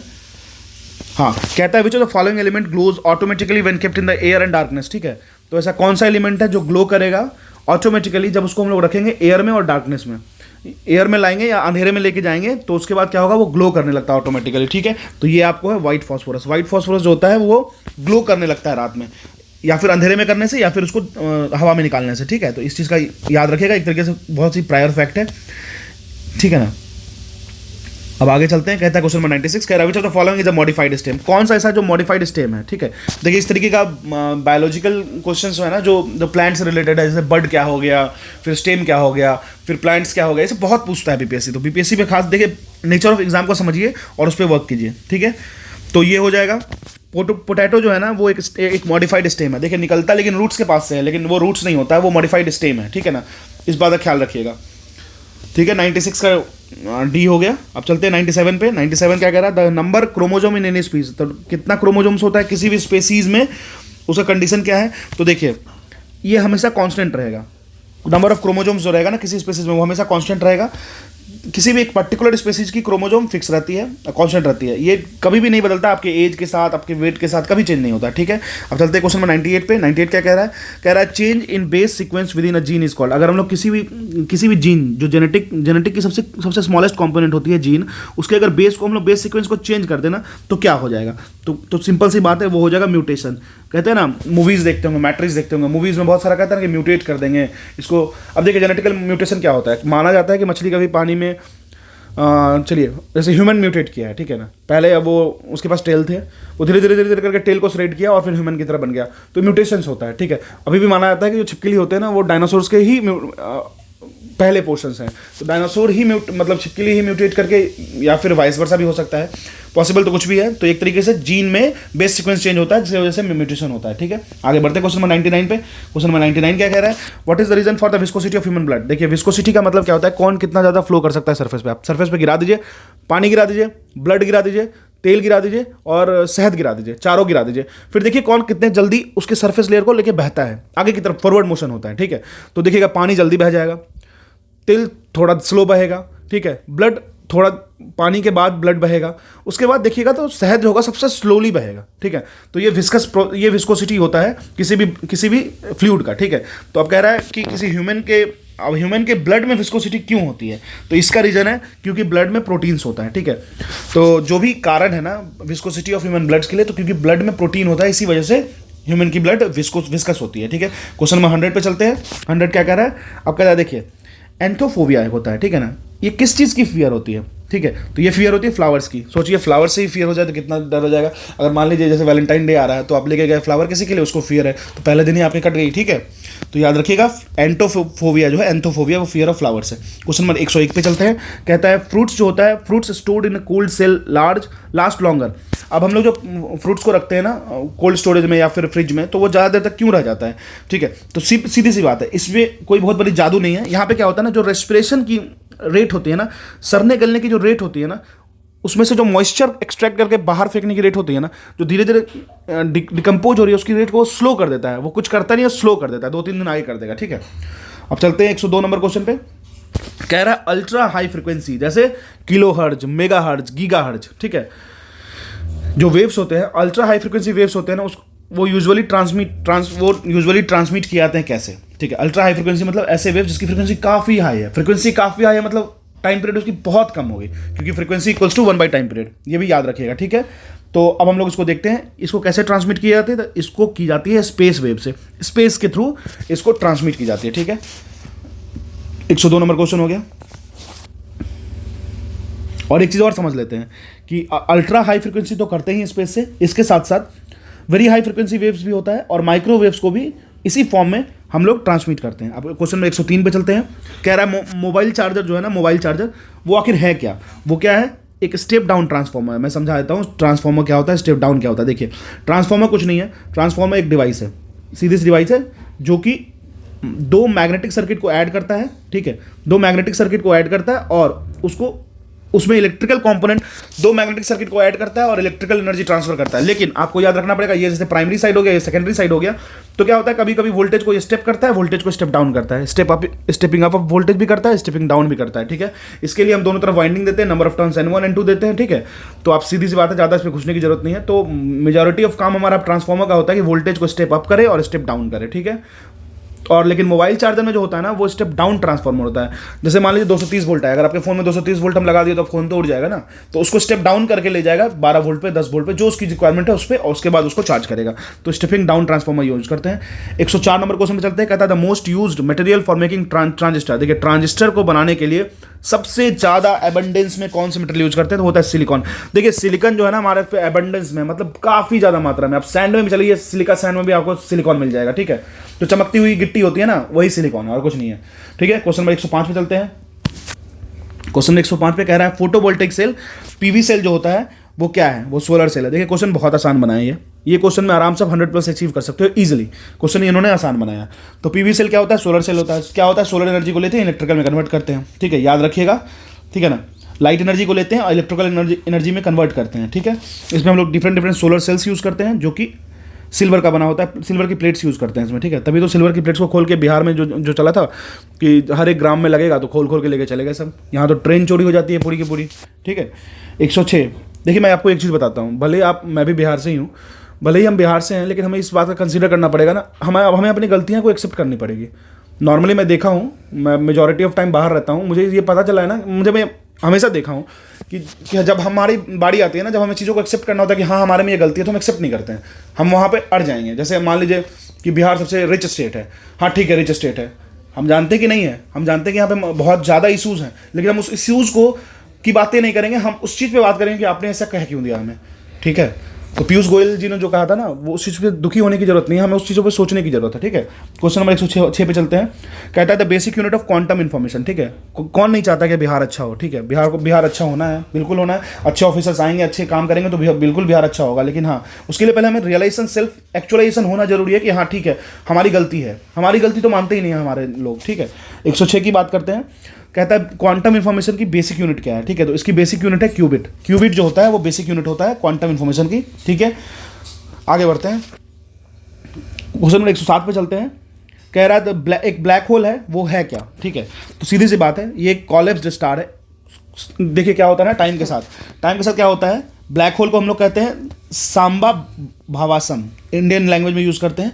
एक डेंस बॉडी है जहां पे ग्रेविटेशनल फोर्स इतना ज़्यादा स्ट्रांग होता है ना कि वो आसपास के सारे रेडिएशंस को एब्जॉर्ब कर लेता है आसपास के, ठीक है। तो एक तरीके से कोलैप्स्ड स्टार मानते हैं इसको हम लोग।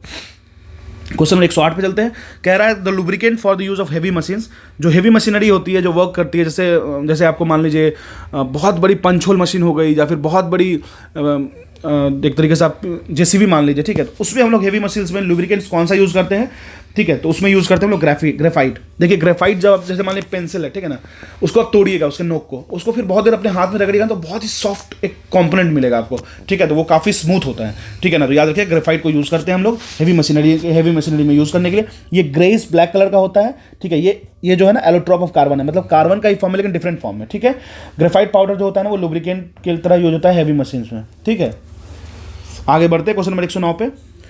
Water can dissolve more substance than any other liquid. Water जो होता है वो ज़्यादा किसी भी सब्सटेंस को, मैक्सिमम सब्सटेंस को डिजॉल्व कर सकता है as compare to other liquids में। इसका रीज़न क्या है, इसका रीज़न सिंपल है, क्योंकि वो बाइपोलर नेचर का होता है, ठीक है। बाइपोलर मतलब देखिए वाटर जो एक पोलर कंपाउंड है, जहाँ पे स्ट्रॉन्ग इलेक्ट्रिक फील्ड बनता है वाटर मॉलिक्यूल्स के बीच में, जहाँ जिसकी वजह से एक डाइपोल मोमेंट्स क्रिएट होता है, ठीक है, ठीक है ना। जिसकी वजह से एक डाइपोल मोमेंट्स क्रिएट होता है H2O, तो ठीक है ना। तो एक डाइपोल मोमेंट क्रिएट होता है जिसकी वजह से क्या होता है ना कि मॉलिक्यूल्स आपस में रिएडली इन्वॉल्व होते हैं, ठीक है ना। तो इसी वजह से सॉल्युबिलिटी बढ़ जाती है, जैसे, ठीक है ना। अब चलते 110 नंबर क्वेश्चन पे। कह रहा है which of the following is related to the biological nitrogen fixation. तो इसका तो आंसर मैंने बता दिया, हाँ ठीक है। अब इसमें से बताना है विच ऑफ द फॉलोइंग कौन सा रिलेटेड है, बायोलॉजिकल नाइट्रोजन फिक्सेशन से कौन सा रिलेटेड, ठीक है। तो ये रिलेटेड है आपको ब्लू ग्रीन अलगी, याद रखिएगा ब्लू ग्रीन अलगी जो होता है वो बायोलॉजिकल फिक्सेशन से रिलेटेड है। अब देखिए इसके बारे में समझते हैं। कह रहा है कि एक ग्रुप होता है ब्लू ग्रीन अलगी प्लांट, जिसको हम लोग साइनोबैक्टीरिया भी कहते हैं। ये एक यूनिसेल्युलर बैक्टीरिया, ये बात आपको ध्यान रखना है, ये एक यूनिसेल्युलर बैक्टीरिया है। और एक चीज़ हम समझते हैं कि this bacterium is used for purpose of fixing atmospheric nitrogen. अब देखिए चीज़ें जो हमें एनवायरनमेंट ने प्रोवाइड किया ना, वो हमें ऑटोमेटिकली हील कर रही है, लेकिन इंसान क्या कर रहा है वो देखिए, इंसान उसको निकाल के बाहर फेंक दे रहा है, उसको खत्म कर दे रहा है, बर्बाद कर दे रहा है, मिसयूज़ कर ले रहा है ग्रीड की वजह से। अब देखिए जो ब्लू ग्रीन अलगी होते हैं ना, वो एक ऑटोमेटिकली नेचुरली वो नाइट्रोजन प्रोवाइडर होते हैं, ठीक है। वो फिक्सेशन होते हैं, वो फिक्स करते हैं, ठीक है ना। सॉइल पैडी क्रॉप्स के लिए बहुत हेल्प करते हैं। ब्लू ग्रीन अलगी क्या होता है, वो एटमॉस्फेरिक नाइट्रोजन को भी सॉइल में कैप्चर करके लाते हैं और फोटोसिंथेसिस के प्रोसेस को इंप्रूव करते हैं। तो आप समझ लीजिए हमारे लिए कितनी जरूरत है हर चीज़ें, ठीक है ना, लेकिन हम उसको मिसयूज कर रहे हैं, तो उसका खासा ख्याल रखना है। क्वेश्चन नंबर 111 पे चलते हैं। ट्यूबलाइट किससे भरा होता है, ट्यूबलाइट भरा होता है, देखिए पहले समझते हैं। देखिए ट्यूबलाइट में क्या होता है ना, मर्क्यूरी वेपर भरा होता है लो प्रेशर पे, ठीक है ना। साथ में इनर्ट गैस जो कि हमेशा हम लोग आर्गन यूज़ करते हैं, majority of time argon use करते हैं। तो ट्यूबलाइट में क्या क्या भरा होता है? ट्यूबलाइट में पहले हम लोग समझते हैं कि सबसे पहला कंडीशन तो यही है कि ट्यूबलाइट में मर्क्यूरी वेपर भरा होता है। मर्क्यूरी वेपर तो होता ही होता है। साथ में लो प्रेशर इनर्ट गैस भरते हैं, लो प्रेशर इनर्ट गैस भरते हैं, जो कि मोस्टली आर्गन होता है। तो बी भी हो जाएगा, ठीक है। तो बी और सी दोनों हो जाएगा, तो ऑप्शन ई हो जाएगा, that is more than one of the above. याद रखिएगा। क्वेश्चन 112 पे चलते हैं। एंटासिड्स क्या होता है? एंटासिड्स होता है, ये होता है बेस। देखिए हमारे पेट में जब कभी वो हो जाता है ना, एसिडिटी हो जाता है ना, तो हम लोग क्या करते हैं ना, एंटासिड्स खाते हैं, मिल्क ऑफ मैग्नीशिया, ठीक है, MgOH का whole twice, milk of magnesia, ठीक है ना। तो हम लोग क्यों खाते हैं उसको? जैसे डाइजिन पी लिए तो वो क्या है, MgOH का होल ट्वाइस ही तो है, मैग्नीशियम हाइड्रोक्साइड, जिसी को तो कहते हैं मिल्क ऑफ मैग्नीशिया। तो हम लोग जब उसको कंज्यूम करते हैं ना, तो हमारे बॉडी की जो एसिड बढ़ जाती है ना, हमारे बॉडी में एसिड को कम करता है, क्योंकि हम बेस मिला रहे हैं। एसिड प्लस बेस मिलाएंगे ना, तो थोड़ा सा वहाँ पे न्यूट्रलाइजेशन प्रोसेस होगा, हल्का सा उसको इंप्रूव करेगा, कंडीशन को, एसिडिटी कम करेगा, जिसकी वजह से अब देखिए जब भी पेट खराब है तो गलती से नींबू मत पी लीजिएगा, वो क्योंकि एसिड होता है, वो एसिडिटी और बढ़ा देगा। हम देखते हैं हमारे तरफ सीधे नींबू वाले नींबू दे दो, पेट खराब हो गई इसकी, नींबू नहीं दो, नहीं नींबू नहीं देना है हमें, हमें उसको बेस करना है, बेसिफाई करना है, हमको बेस देना है, एंटासिड्स देना है, मैग्नीशियम ऑक्साइड डाइऑक्साइड देना है, ठीक है। समझ गए हम लोग। तो कुछ एंटासिड्स के नाम हम लोग जान लेते हैं। आगे बढ़ते हैं क्वेश्चन नंबर 113 पे। क्वेश्चन नंबर 113 क्या कह रहा है? Which of the following polymers are used to making bullet proof articles. तो बुलेट प्रूफ चीज़ों को बनाने के लिए, बुलेट प्रूफ जैसे जैकेट होता है, वेस्ट होता है, ठीक है, उसको बनाने के लिए हम लोग कौन सा पॉलीमर यूज़ करते हैं, ठीक है। तो कौन सा पॉलीमर, एक बार उसको हम समझ लेते हैं। देखिए केवलार एंड लेवसन पॉलीमर तो यूज़ करते हैं, केवलार तो यूज़ करते हैं, साथ साथ में देखिए केवलार और लेवसन होता है, तो ये लेक्सन लिखा हुआ है, तो मैं ये मान के चलता हूँ ये गलत दे रखा है, ठीक है। तो सिर्फ केवलार होगा, ऑप्शन ही होगा। केवलार और लेवसन यूज़ करते हैं हम लोग पॉलीमर्स, जो कि बुलेट प्रूफ आर्टिकल्स बनाने में, ठीक है ना। तो KL राहुल को याद रख सकते हैं आप, ठीक है। क्वेश्चन 114 पे चलते हैं। कह रहा है what percentage of phosphorus and nitrogen is found in DAP, ठीक है ना। तो DAP में कितने परसेंट ऑफ फॉस्फोरस और नाइट्रोजन पाया जाता है, ये देखते हैं, ठीक है। DAP क्या होता है? डाई अमोनियम फॉस्फेट के बारे में बात कर रहे हैं, ठीक है। एक तरीके का फर्टिलाइजर है, जिसका केमिकल फॉर्मूला है CH4 का होल ट्वाइस CH4, ठीक है। इसकी केमिकल कंपोजिशन क्या होती है? देखिए 46.53% फॉस्फोरस होता है, 46.53% फॉस्फोरस होता है और 18.21% नाइट्रोजन होता है। तो एक बार फिर से हम लोग उसको लिख देते हैं, क्योंकि ये आसान रहेगा। देखिए 46.53% इसमें होता है फॉस्फोरस, प्लस 18.21% जो होता है वो नाइट्रोजन होता है। तो ये कंपोनेंट होता है DAP का, ठीक है। DAP मतलब डायमोनियम फॉस्फेट, ठीक है। तो इसमें कोई भी ऑप्शन करेक्ट नहीं है, तो ऑप्शन ई हो जाएगा हमारा करेक्ट आंसर। आगे बढ़ते हैं, क्वेश्चन नंबर 115 पे चलते हैं। कहता है which of the following is a chemical fertiliser. इनमें से कौन है जो केमिकल फर्टिलाइजर, हम लोग बात कर रहे हैं केमिकल फर्टिलाइजर की, तो देखते हैं। देखिए यूरिया तो है ही केमिकल फर्टिलाइजर, फिर सोडियम सल्फेट भी है, सोडियम फॉस्फेट भी है, ठीक है। ये सोडियम फॉस्फेट, पोटासियम नाइट्रेट भी एक केमिकल फर्टिलाइजर है, तो यहाँ पे more than one of the above हो जाएगा, ई आंसर हो जाएगा। क्वेश्चन 116 पे चलते हैं। क्या कह रहा है? कह रहा है while which compounds are responsible for the foul smell emanating from dead fish. कोई मछलियाँ मरती हैं ना, तो वो अजीब तरीके से महकती हैं, तो वो उसके लिए कौन सा कंपाउंड रेस्पॉन्सिबल है, ठीक है। तो उसके लिए कंपाउंड जो रेस्पॉन्सिबल है ना, वो है एमाइनो कंपाउंड। एमाइनो कंपाउंड की वजह से ये मछलियाँ महकती हैं, ठीक है। आगे बढ़ते हैं, क्वेश्चन 117 को देखते हैं। कहता है the technology use to obtain liquid oxygen और liquid hydrogen on an industrial scale is. देखिए ऐसी कौन सी टेक्नोलॉजी यूज करते हैं जहाँ पे हमको लिक्विड ऑक्सीजन को लिक्विफाई करने में और साथ साथ में हाइड्रोजन को लिक्विफाई करने में मदद मिलती है, ठीक है ना। तो ऐसे इंडस्ट्रियल स्केल पे, इंडस्ट्री में यूज करते हैं, स्टील मेकिंग कंपनी में भी यूज करते हैं, ठीक है। तो ये किस प्रोसेस से होता है? तो ये प्रोसेस है आपको क्रायोजेनेसिस एक तरीके का टेक्नोलॉजी है, जिसमें हम क्या करते हैं, लिक्विड ऑक्सीजन और लिक्विड हाइड्रोजन को ऑब्टेन करते हैं इंडस्ट्रियल स्केल पे, ठीक है। अब देखिए लिक्विड ऑक्सीजन को हमको ऑब्टेन जो करना होता है ना, उसको हम फ्रैक्शनल डिस्ट्रीब्यूशन से नेचुरल ऑक्सीजन फाउंड करते हैं, फिर एयर को हम लोग क्रायोजेनिक एयर से प्यूरिफिकेशन प्लांट में यूज करके उसको रिसीव करते हैं। बहुत ज़्यादा नहीं घुसना है इसमें। अब देखिए समझिए, लिक्विड ऑक्सीजन को यूज कहाँ करते हैं? लिक्विड ऑक्सीजन को यूज करते हैं स्पेस रॉकेट्स में, ठीक है। क्वेश्चन नंबर 118 पे चलते हैं। कहता है eight which stage of its life cycle does the silk worm produce commercial fibre. तो लाइफ स्टाइल के किस पोर्शन पे सिल्क वॉर्म जो होते हैं वो प्रोड्यूस करते हैं कमर्शियल फाइबर, ठीक है। तो वो करते हैं जब वो हेयरी होते हैं, ठीक है ना। देखिए silk worm produce commercial fibre in the cocoon stage, ठीक है, कोकून स्टेज में करते हैं। अब देखिए लार्वल साइकिल के जस्ट बाद एक सेल बनाते हैं अपने अंदर कोकून्स टाइप का, और वहाँ क्या करते हैं, वो एक तरीके का सब्सटेंस को सीक्रेट करते हैं सिलेवरी ग्लैंड से, ठीक है ना, स्लाइवा से एक तरीके से मान लीजिए, जिसको जो कि प्रोटेक्ट करता है पुपा को प्रिपेयर होने में, बनने में, ठीक है ना, याद रखिएगा। आगे बढ़ते हैं। कह रहा है the main component of cotton. देखिए कॉटन का मेन कंपोनेंट क्या है? तो वो मेन कंपोनेंट है सेल्यूलोज। कॉटन कंप्लीट सेल्यूलोज है। अब अगर हम लोग कॉम्पोजिशन की बात करें ना कॉटन की, तो याद रखिएगा, तो अब इसके कंपोनेंट को हम लोग समझते हैं, ठीक है ना। तो कॉटन का बेसिकली कंपोनेंट क्या होता है? देखिए मेनली सेल्यूलोज का होता है कितना, 91.94% इसमें सेल्यूलोज होता है, ठीक है। 6.8% जो होता है वो H2O होता है, H2O सेल्यूलोज हुआ, 91.94% सेल्यूलोज हो गया, फिर 6.8% हो गया इसमें H2O, ठीक है ना। जब आप कॉटन को उठाइएगा आपको पता चल जाएगा, ठीक है। और साथ में ही फैट्स भी होते हैं, प्रोटीन, प्रोटोप्लाज्म, मिनरल सॉल्ट्स, थोड़ा बहुत कम होता है, ठीक है। 120 पे आते हैं। 120 क्या कह रहा है? ओपियम इज ऑब्टेन फ्रॉम, तो ओपियम जो होता है ना उसको कैसे ऑब्टेन करते हैं, ठीक है ना। तो वो ऑब्टेन होता है आपको लेटेक्स ऑफ अनराइप फ्रूट, ठीक है। पॉपी एक प्लांट होता है, उसके लेटेक्स से, जो कि अनराइप्ड होता है, कंप्लीट पका हुआ नहीं होता है, उससे हम लोग करते हैं, ठीक है ना। अगर आपने देखा होगा वो पाब्लो एस्कोबार की जो वेब सीरीज़ है तो आपको पता चल गया वो कैसे निकालते हैं। 121 नंबर क्वेश्चन देखते हैं, कहता है bio fertiliser used as supplementary feed for animal specially milch cows. तो जो बायो फर्टिलाइजर यूज करते हैं सप्लीमेंट्री फीड के लिए, कुछ अलग खिलाने के लिए, क्योंकि उनको जरूरत होता है मिल्चिंग ऑफ काउ के लिए, मिल्च ऑफ काउ के लिए, तो वो क्या होता है, वो हम लोग अजोला यूज़ करते हैं, ठीक है ना। एक बायो फर्टिलाइजर है जो कि सप्लीमेंट फीड है, ठीक है ना। अब इसके बारे में समझते हैं। देखिए, कुछ एक्सपेरिमेंट किया गया मिल्क एनिमल्स के लिए, जो कि प्रूव किया गया कि 15.20% अगर हमको मिल्क की प्रोडक्शन को बढ़ाना है ना, लगभग 16% बढ़ जाएगा आपका मिल्क प्रोडक्शन, जब हम लोग उस एनिमल्स को देते हैं लगभग 1.5 kg से लेकर 2 kg तक अजोला पर डे, ठीक है ना। तो लगभग हम अपने ग्रीड के लिए करते हैं, ज़्यादा उनके लिए तो सोचते नहीं है। क्वेश्चन 122 पे आते हैं, कह रहा है digestion of which of the following begins in the oral cavity of human beings. तो देखिए, स्टार्ट हो जाता है डाइजेशन ओरल कैविटी से, ऐसा इनमें से किस चीज़ का, तो हम लोग देखते हैं क्वेश्चन नंबर, तो वो हो जाए कार्बोहाइड्रेट, ठीक है ना। देखिए, एमाइलेज एक एंजाइम होता है जो हमारे स्लाइवा में प्रेजेंट होता है, ठीक है, ह्यूमन के ओरल कैविटी में, ठीक है। जैसे आप बोल रहे हो, जैसे आप खाना खा रहे हो तो एक स्लेवरी ग्लैंड से स्लाइवा निकलना शुरू होता है, वहीं पे एक एमाइलेज एक एंजाइम प्रेजेंट होता है जो कि ब्रेक डाउन करता है स्टार्च को माल्टोज में और डेक्स्ट्रीन में, स्टार्च को मैल्टोज एंड डेक्स्ट्रीन में ब्रेक करता है, ठीक है। तो डाइजेशन ऑफ कार्बोहाइड्रेट वहीं शुरू हो जाता है ओरल कैविटी में ही, ठीक है ना। तो स्टार्टिंग प्रोसेस में ही डाइजेस्ट होने लगता है कार्बोहाइड्रेट। चलते हैं क्वेश्चन नंबर 123 पे, कहता है एस्टिग्मेटिज्म एक तरीके का डिजीज है, वो रिलेटेड है किससे, तो बच्चों वाला क्वेश्चन है, ये आइज से रिलेटेड है, ठीक है ना। अब एक चीज़ समझते हैं, यहाँ पे क्या होता है ना, पर्सन की विजिबिलिटी घट जाती है, ठीक है।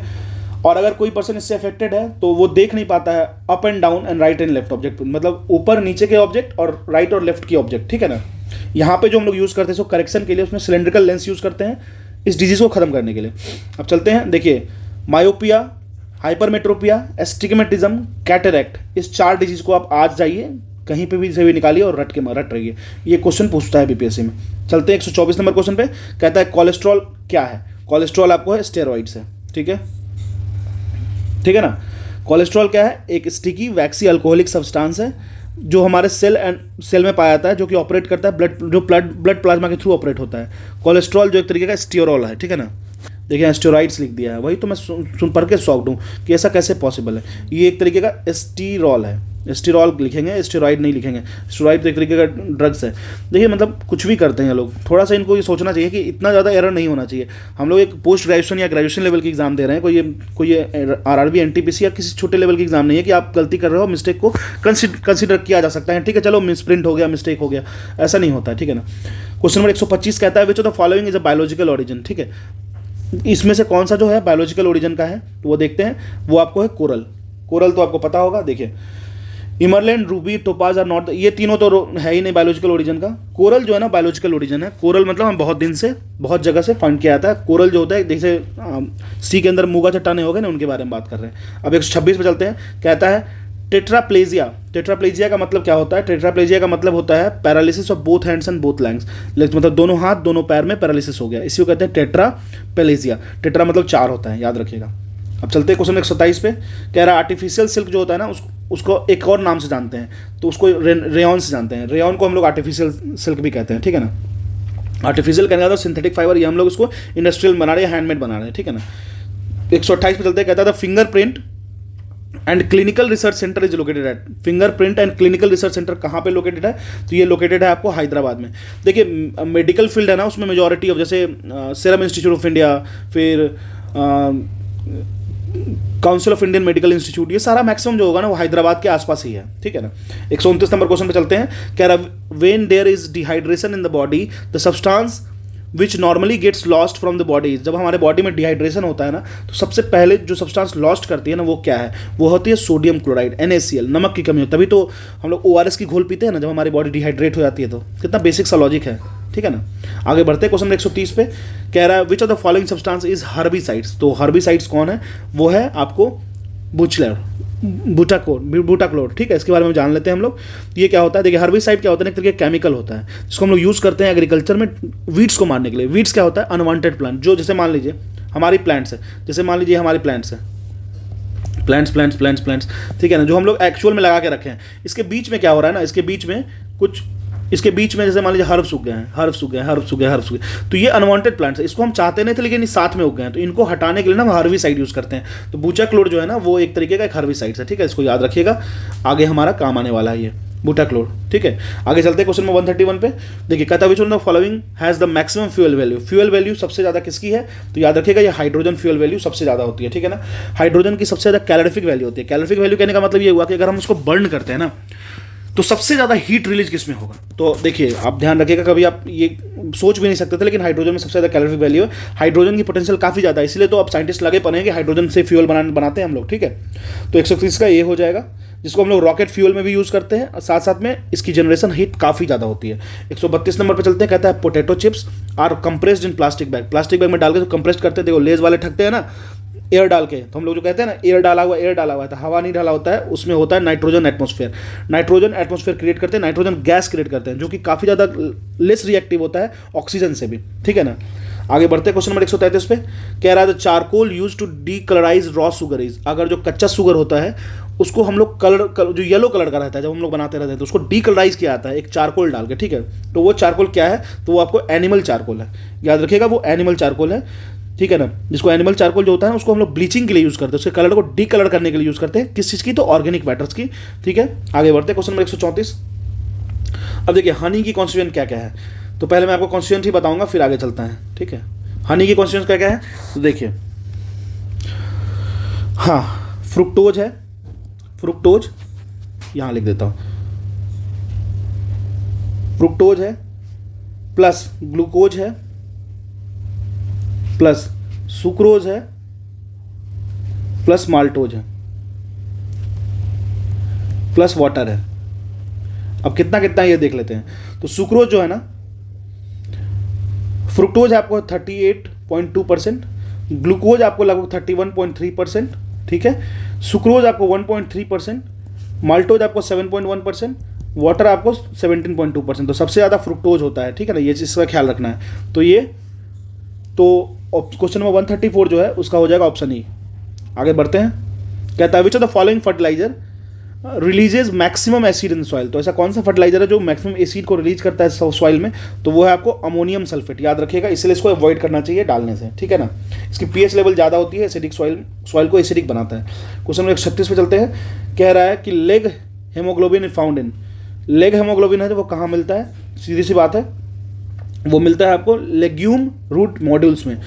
जैसे जो प्लांट्स होते हैं ना, जो लेग्यूमस प्लांट्स होते हैं, जैसे दाल हो गया, फिर सोयाबीन हो गया, उसके जो रूट्स होते हैं उसके नोड्स में मिलते हैं, उसमें गठरी टाइप का दिखता है, उसमें मिलते हैं, ठीक है। क्वेश्चन नंबर 137 पे चलते हैं, कह रहा है to bring shine to an gold ornaments. Gold ornaments में साइन लाने के लिए उनको पॉलिश किया जाता है। अगर weight of jewellery after polishing as compare to अगर हम लोग उसको पॉलिश करेंगे ना, अगर उसको पॉलिश करते हैं तो वेट ऑफ ज्वेलरी क्या होता है, तो याद रखिएगा जब उसको पॉलिश करेंगे ना तो वो डिक्रीज कर जाती है उसकी वेट, ठीक है ना। तो उसकी वेट डिक्रीज कर जाती है। अब देखिए समझते हैं, जब भी हम लोग पॉलिश करते हैं ना गोल्ड को तो उसके केमिकल रिएक्शन होता है, अपर लेयर जो ज्वेलरी का रिमूव करते हैं तभी तो वो क्लीन होगा ना, जिसकी वजह से नया तो दिखने लगेगा लेकिन उसकी वेट रिड्यूस हो जाती है, ठीक है ना। तो ऑप्शन बी होगा इसका आंसर। अब चलते हैं क्वेश्चन 138 पे, कहता है which of the following which is the most powerful stimulus that affects the eyes in smoke. तो ऐसा कौन सा स्टिमुलस है जो आंख में तुरंत, जैसे धुआं जाता है तुरंत हमें पता चलता है अरे आंख जलन हो रही है, ठीक है ना। तो वो कौन सा है, तो वो आपको है पेरोक्सीटाइल एसिटाइल नाइट्रेट जो होता है स्टिमुलस, इसकी वजह से ही आंख में जलन होता है, ठीक है ना। चलते हैं 139 नंबर क्वेश्चन पे, कह रहा है in which of the following organism are carbon compounds containing only carbon and hydrogen. तो ऐसा कौन सा ऑर्गेनिज्म है जो कार्बन कंपाउंड्स का है, जो सिर्फ और सिर्फ कार्बन और हाइड्रोजन से मिलकर बना होता है, ठीक है। तो वो आपको है हाइड्रोकार्बन। याद रखिएगा हाइड्रोकार्बन नाम ही सजेस्ट कर रहा है, ठीक है ना। तो हाइड्रोकार्बन जो सिर्फ और सिर्फ कार्बन और हाइड्रोजन से मिलकर बना होता है। 140 नंबर क्वेश्चन चलते हैं, कहता है in which of the following circulatory system is not found. Circulatory system का मतलब होता है ब्लड का कंप्लीट इशू, जो ब्लड सर्कुलेशन होता है बॉडी में वो इनमें पाया ही नहीं जाता है, ठीक है। तो देखते हैं किसमें नहीं होता है, देख लीजिए पहले। हाइड्रा में नहीं होता है, इसमें भी नहीं होता है, ठीक है। हाँ हाइड्रा में नहीं होता है, स्पॉन्ज एंड कोरल्स में नहीं होता है, स्पॉन्ज में भी नहीं होता है, कोरल, कोरल रीफ में जैसे जो होता है ना मूंगा चट्टान, उसमें भी नहीं होता है, याद रखिएगा लिविंग बीइंग है, हमेशा याद रखिएगा इन चीज़ों को, ठीक है। तो इसमें भी नहीं होता है, तो इन तीनों में नहीं होता है, तो आप कह सकते हो तो more than one of the above हो जाएगा, आंसर ई हो जाएगा हमारा, ठीक है।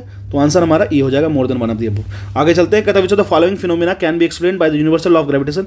यूनिवर्सल लॉ ऑफ ग्रेविटेशन के कारण इनमें से कौन सा फिनोमेना को एक्सप्लेन कर सकते हैं, ठीक है, देखते हैं।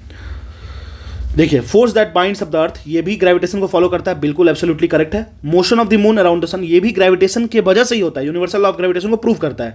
Motion of the planet around the sun, बिल्कुल एब्सोल्युटली करेक्ट। देखिए, दो बड़े बड़े बिगर ऑब्जेक्ट्स हैं, उनके बीच में ग्रेविटेशनल पुल लगते रहता है, जिसके वाला फोर्स ऑफ अट्रैक्शन लगते रहता है, जिसकी वजह से हमें दो मास के बीच में फोर्स ऑफ अट्रैक्शन लगेगा, जिसकी वजह से वो एक दूसरे को बाइंड करके रखता है, ठीक है ना।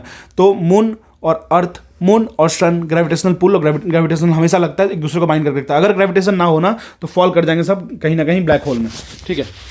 तो ये भी है।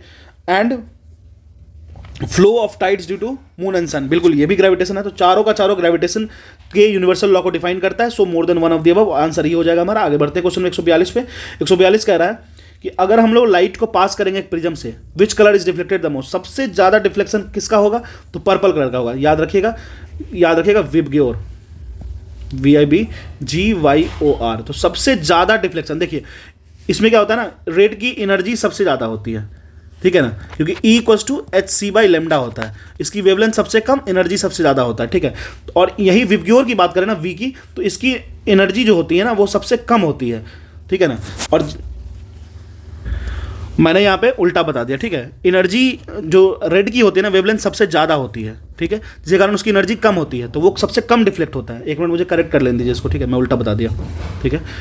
तो रेड की जो एनर्जी होती है ना वो सबसे कम होती है, तो वो सबसे कम डिफ्लेक्ट होता है। लेकिन जब सबसे ज़्यादा डिफ्लेक्शन की बात करें तो वायलेट की जो होती है एनर्जी होती है ना वो काफ़ी ज़्यादा होती है। जितनी ज़्यादा एनर्जी उतना ज़्यादा डिफ्लेक्शन। कैसे जानेंगे, E=hc/λ से, ठीक है। तो वायलेट की जो डिफ्लेक्शन होती है वो सबसे ज़्यादा होती है, एनर्जी सबसे ज़्यादा होती है, तो वेवलेंथ उसकी सबसे कम होती है। देखिए आप विबग्योर लिख के, ठीक है, OR। आगे बढ़ते क्वेश्चन में 143 पे।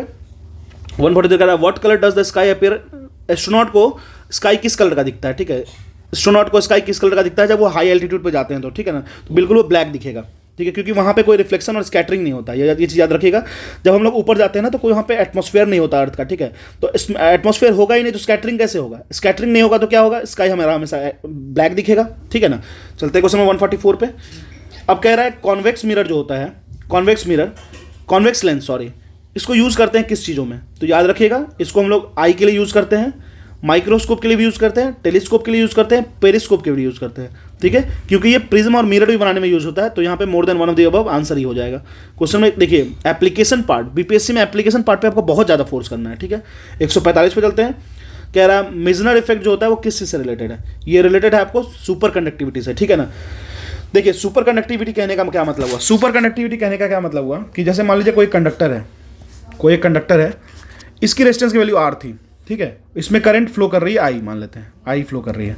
हमने क्या किया, एक ऐसा टेम्परेचर प्रोवाइड किया उस कंडक्टर पे कि इसकी रेजिस्टेंस की वैल्यू ना लगभग 0 हो गई, मतलब लॉस ही नहीं है इसमें कुछ, ऐसी वायर्स जिसमें लॉस ही नहीं है। तो कंडक्टिव करंट जो फ्लो कर रही है वो बिना किसी हिंड्रेंस के फ्लो कर रही है। जब करंट बिना किसी हिंड्रेंस के फ्लो कर रही है, रेजिस्टेंस 0 है, तो बिजली बिल आएगा क्या, बिल्कुल नहीं आएगा बिजली बिल। मतलब क्या हो गया, ये सुपर कंडक्टिविटी को अचीव कर लिया। तो मिजनर इफेक्ट सुपर कंडक्टिविटी से रिलेटेड है, इस चीज़ का ख्याल रखना है। चलते हैं क्वेश्चन में 146 पे। 146 क्या कहता है देखते हैं। कहता है the substance used as both moderator and refrigerant in nuclear reactor. तो ऐसा कौन सा सब्सटेंस है जिसको हम लोग मॉडरेटर की तरफ यूज करते हैं और रेफ्रिजरेंट की तरफ यूज करते हैं, ठीक है। तो इसके समझ लेते हैं इसमें क्या क्या है। 146 नंबर क्वेश्चन है, देखिए क्या कहता है। हेवी वाटर को यूज करते हैं मॉडरेटर भी as a nuclear reactor as well as refrigerant भी, ठीक है। हेवी वाटर को यूज करते हैं, ठीक है।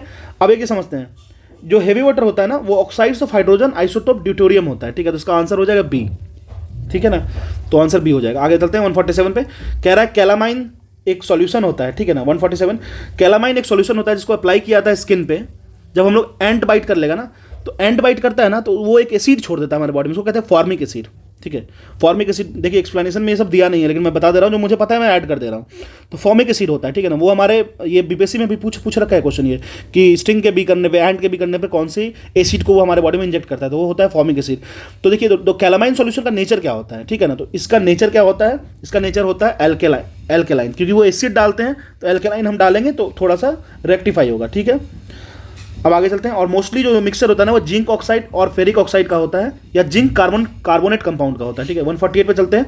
कह रहा which of the following do yeast produce in their respiration process after being added to food. अगर फूड पे हम जैसे यीस्टिंग होता है, जैसे मोल्डिंग हो गया, जैसे मान लीजिए आप ब्रेड छोड़ के गए 2 दिन बाद उसमें ग्रीन ग्रीन कलर का लेयर दिखेगा, तो वहाँ पे यीस्ट का प्रोडक्शन हो जाता है, ठीक है। तो कह रहा है कि उनकी रेस्पिरेशन प्रोसेस में वो क्या ऐड करते हैं, ठीक है ना, तो वो समझते हैं 148। तो ये कह रहा है CO2, याद रखिएगा कार्बन डाइऑक्साइड ऐड करते हैं, ठीक है ना। कहता है yes produce rapidly after being added to food items and produce CO2 gas in the respiration process. अब देखिए CO2, अब देखिए यीस्टिंग का मतलब एक चीज़ और होता है कि जैसे हम लोग खाने को जब हम ब्रेड को फ्लफी करना होता है तो भी यूज़ करते हैं, तो क्योंकि वहाँ CO2 रिलीज होता है, उसकी वजह से वो फ्लफीनेस बढ़ जाता है। चलते हैं 149 क्वेश्चन पे। कह रहा which part of the plant take CO2 from the air during for the photosynthesis. Plant का कौन सा ऐसा पार्ट है जो CO2 को लेता है फोटोसिंथेसिस के वक्त, ठीक है ना। तो ये समझते हैं ये कौन सा पार्ट है, वो है आपको स्टोमाटा कह सकते हो, जो प्लांट के लिव्स पे होता है, ठीक है ना। प्लांट के लिव्स पे होता है, एक हल्का सा ओपनिंग होता है, देखिए मैं आपको बता देता हूँ। जैसे मान लीजिए लिव्स है, इस पे ना ये थ्रेड होगा, इस पे जब एकदम माइक्रोस्कोप से देखेंगे ना तो छोटे छोटे ओपनिंग होते हैं, ठीक है ना, हल्के हल्के, उसी को स्टोमाटा कहते हैं। वहाँ से ट्रांसपिरेशन प्रोसेस भी होता है और साथ साथ में वो फोटोसिंथेसिस में काफ़ी हेल्प करता है। चलते क्वेश्चन में लास्ट, क्वेश्चन नंबर 150 पे। अब देखिए क्या कह रहा है which of the following is used in genetic engineering. Genetic engineering की बात कर रही है, तो किसको यूज़ करते हैं, तो प्लाज्मिड यूज़ होता है। इससे पहले भी ये क्वेश्चन आ चुका है, प्लाज्मिड यूज़ करते हैं, तो दोबारा पढ़ के फायदा नहीं है। देखिए this is all about the 150 question of full mock test of general science BPSC 68। ऐसे टेस्ट अगर आपको और चाहिए तो मेरे चैनल को प्लीज़ सब्सक्राइब कीजिए। देखिए व्यूज़ तो कर ले रहे हैं, व्यूज़ तो अच्छे से कर ले रहे हैं और यूज़ भी करके जा रहे हैं, लाइक भी कर दे रहे हैं वीडियो में, लेकिन सब्सक्रिप्शन मुझे नहीं मिल रहा है। थोड़ा सब्सक्राइब करो यार, मतलब अगर मुझे सब्सक्रिप्शन मिलेगा, मैं भी तो मेहनत कर रहा हूँ। देखो जॉब के साथ मैं सुबह रात में 3 घंटे की वीडियो डाला हूँ एंशिएंट की, फिर अभी मैं 2 घंटे की वीडियो डाल रहा हूँ, मतलब 5 घंटा मैं अपने लाइफ का निकाल के आपको दे रहा हूँ, तो आप उसको थोड़े से वैल्यू दो और इसको सब्सक्राइब करो, ठीक है। Thank you as of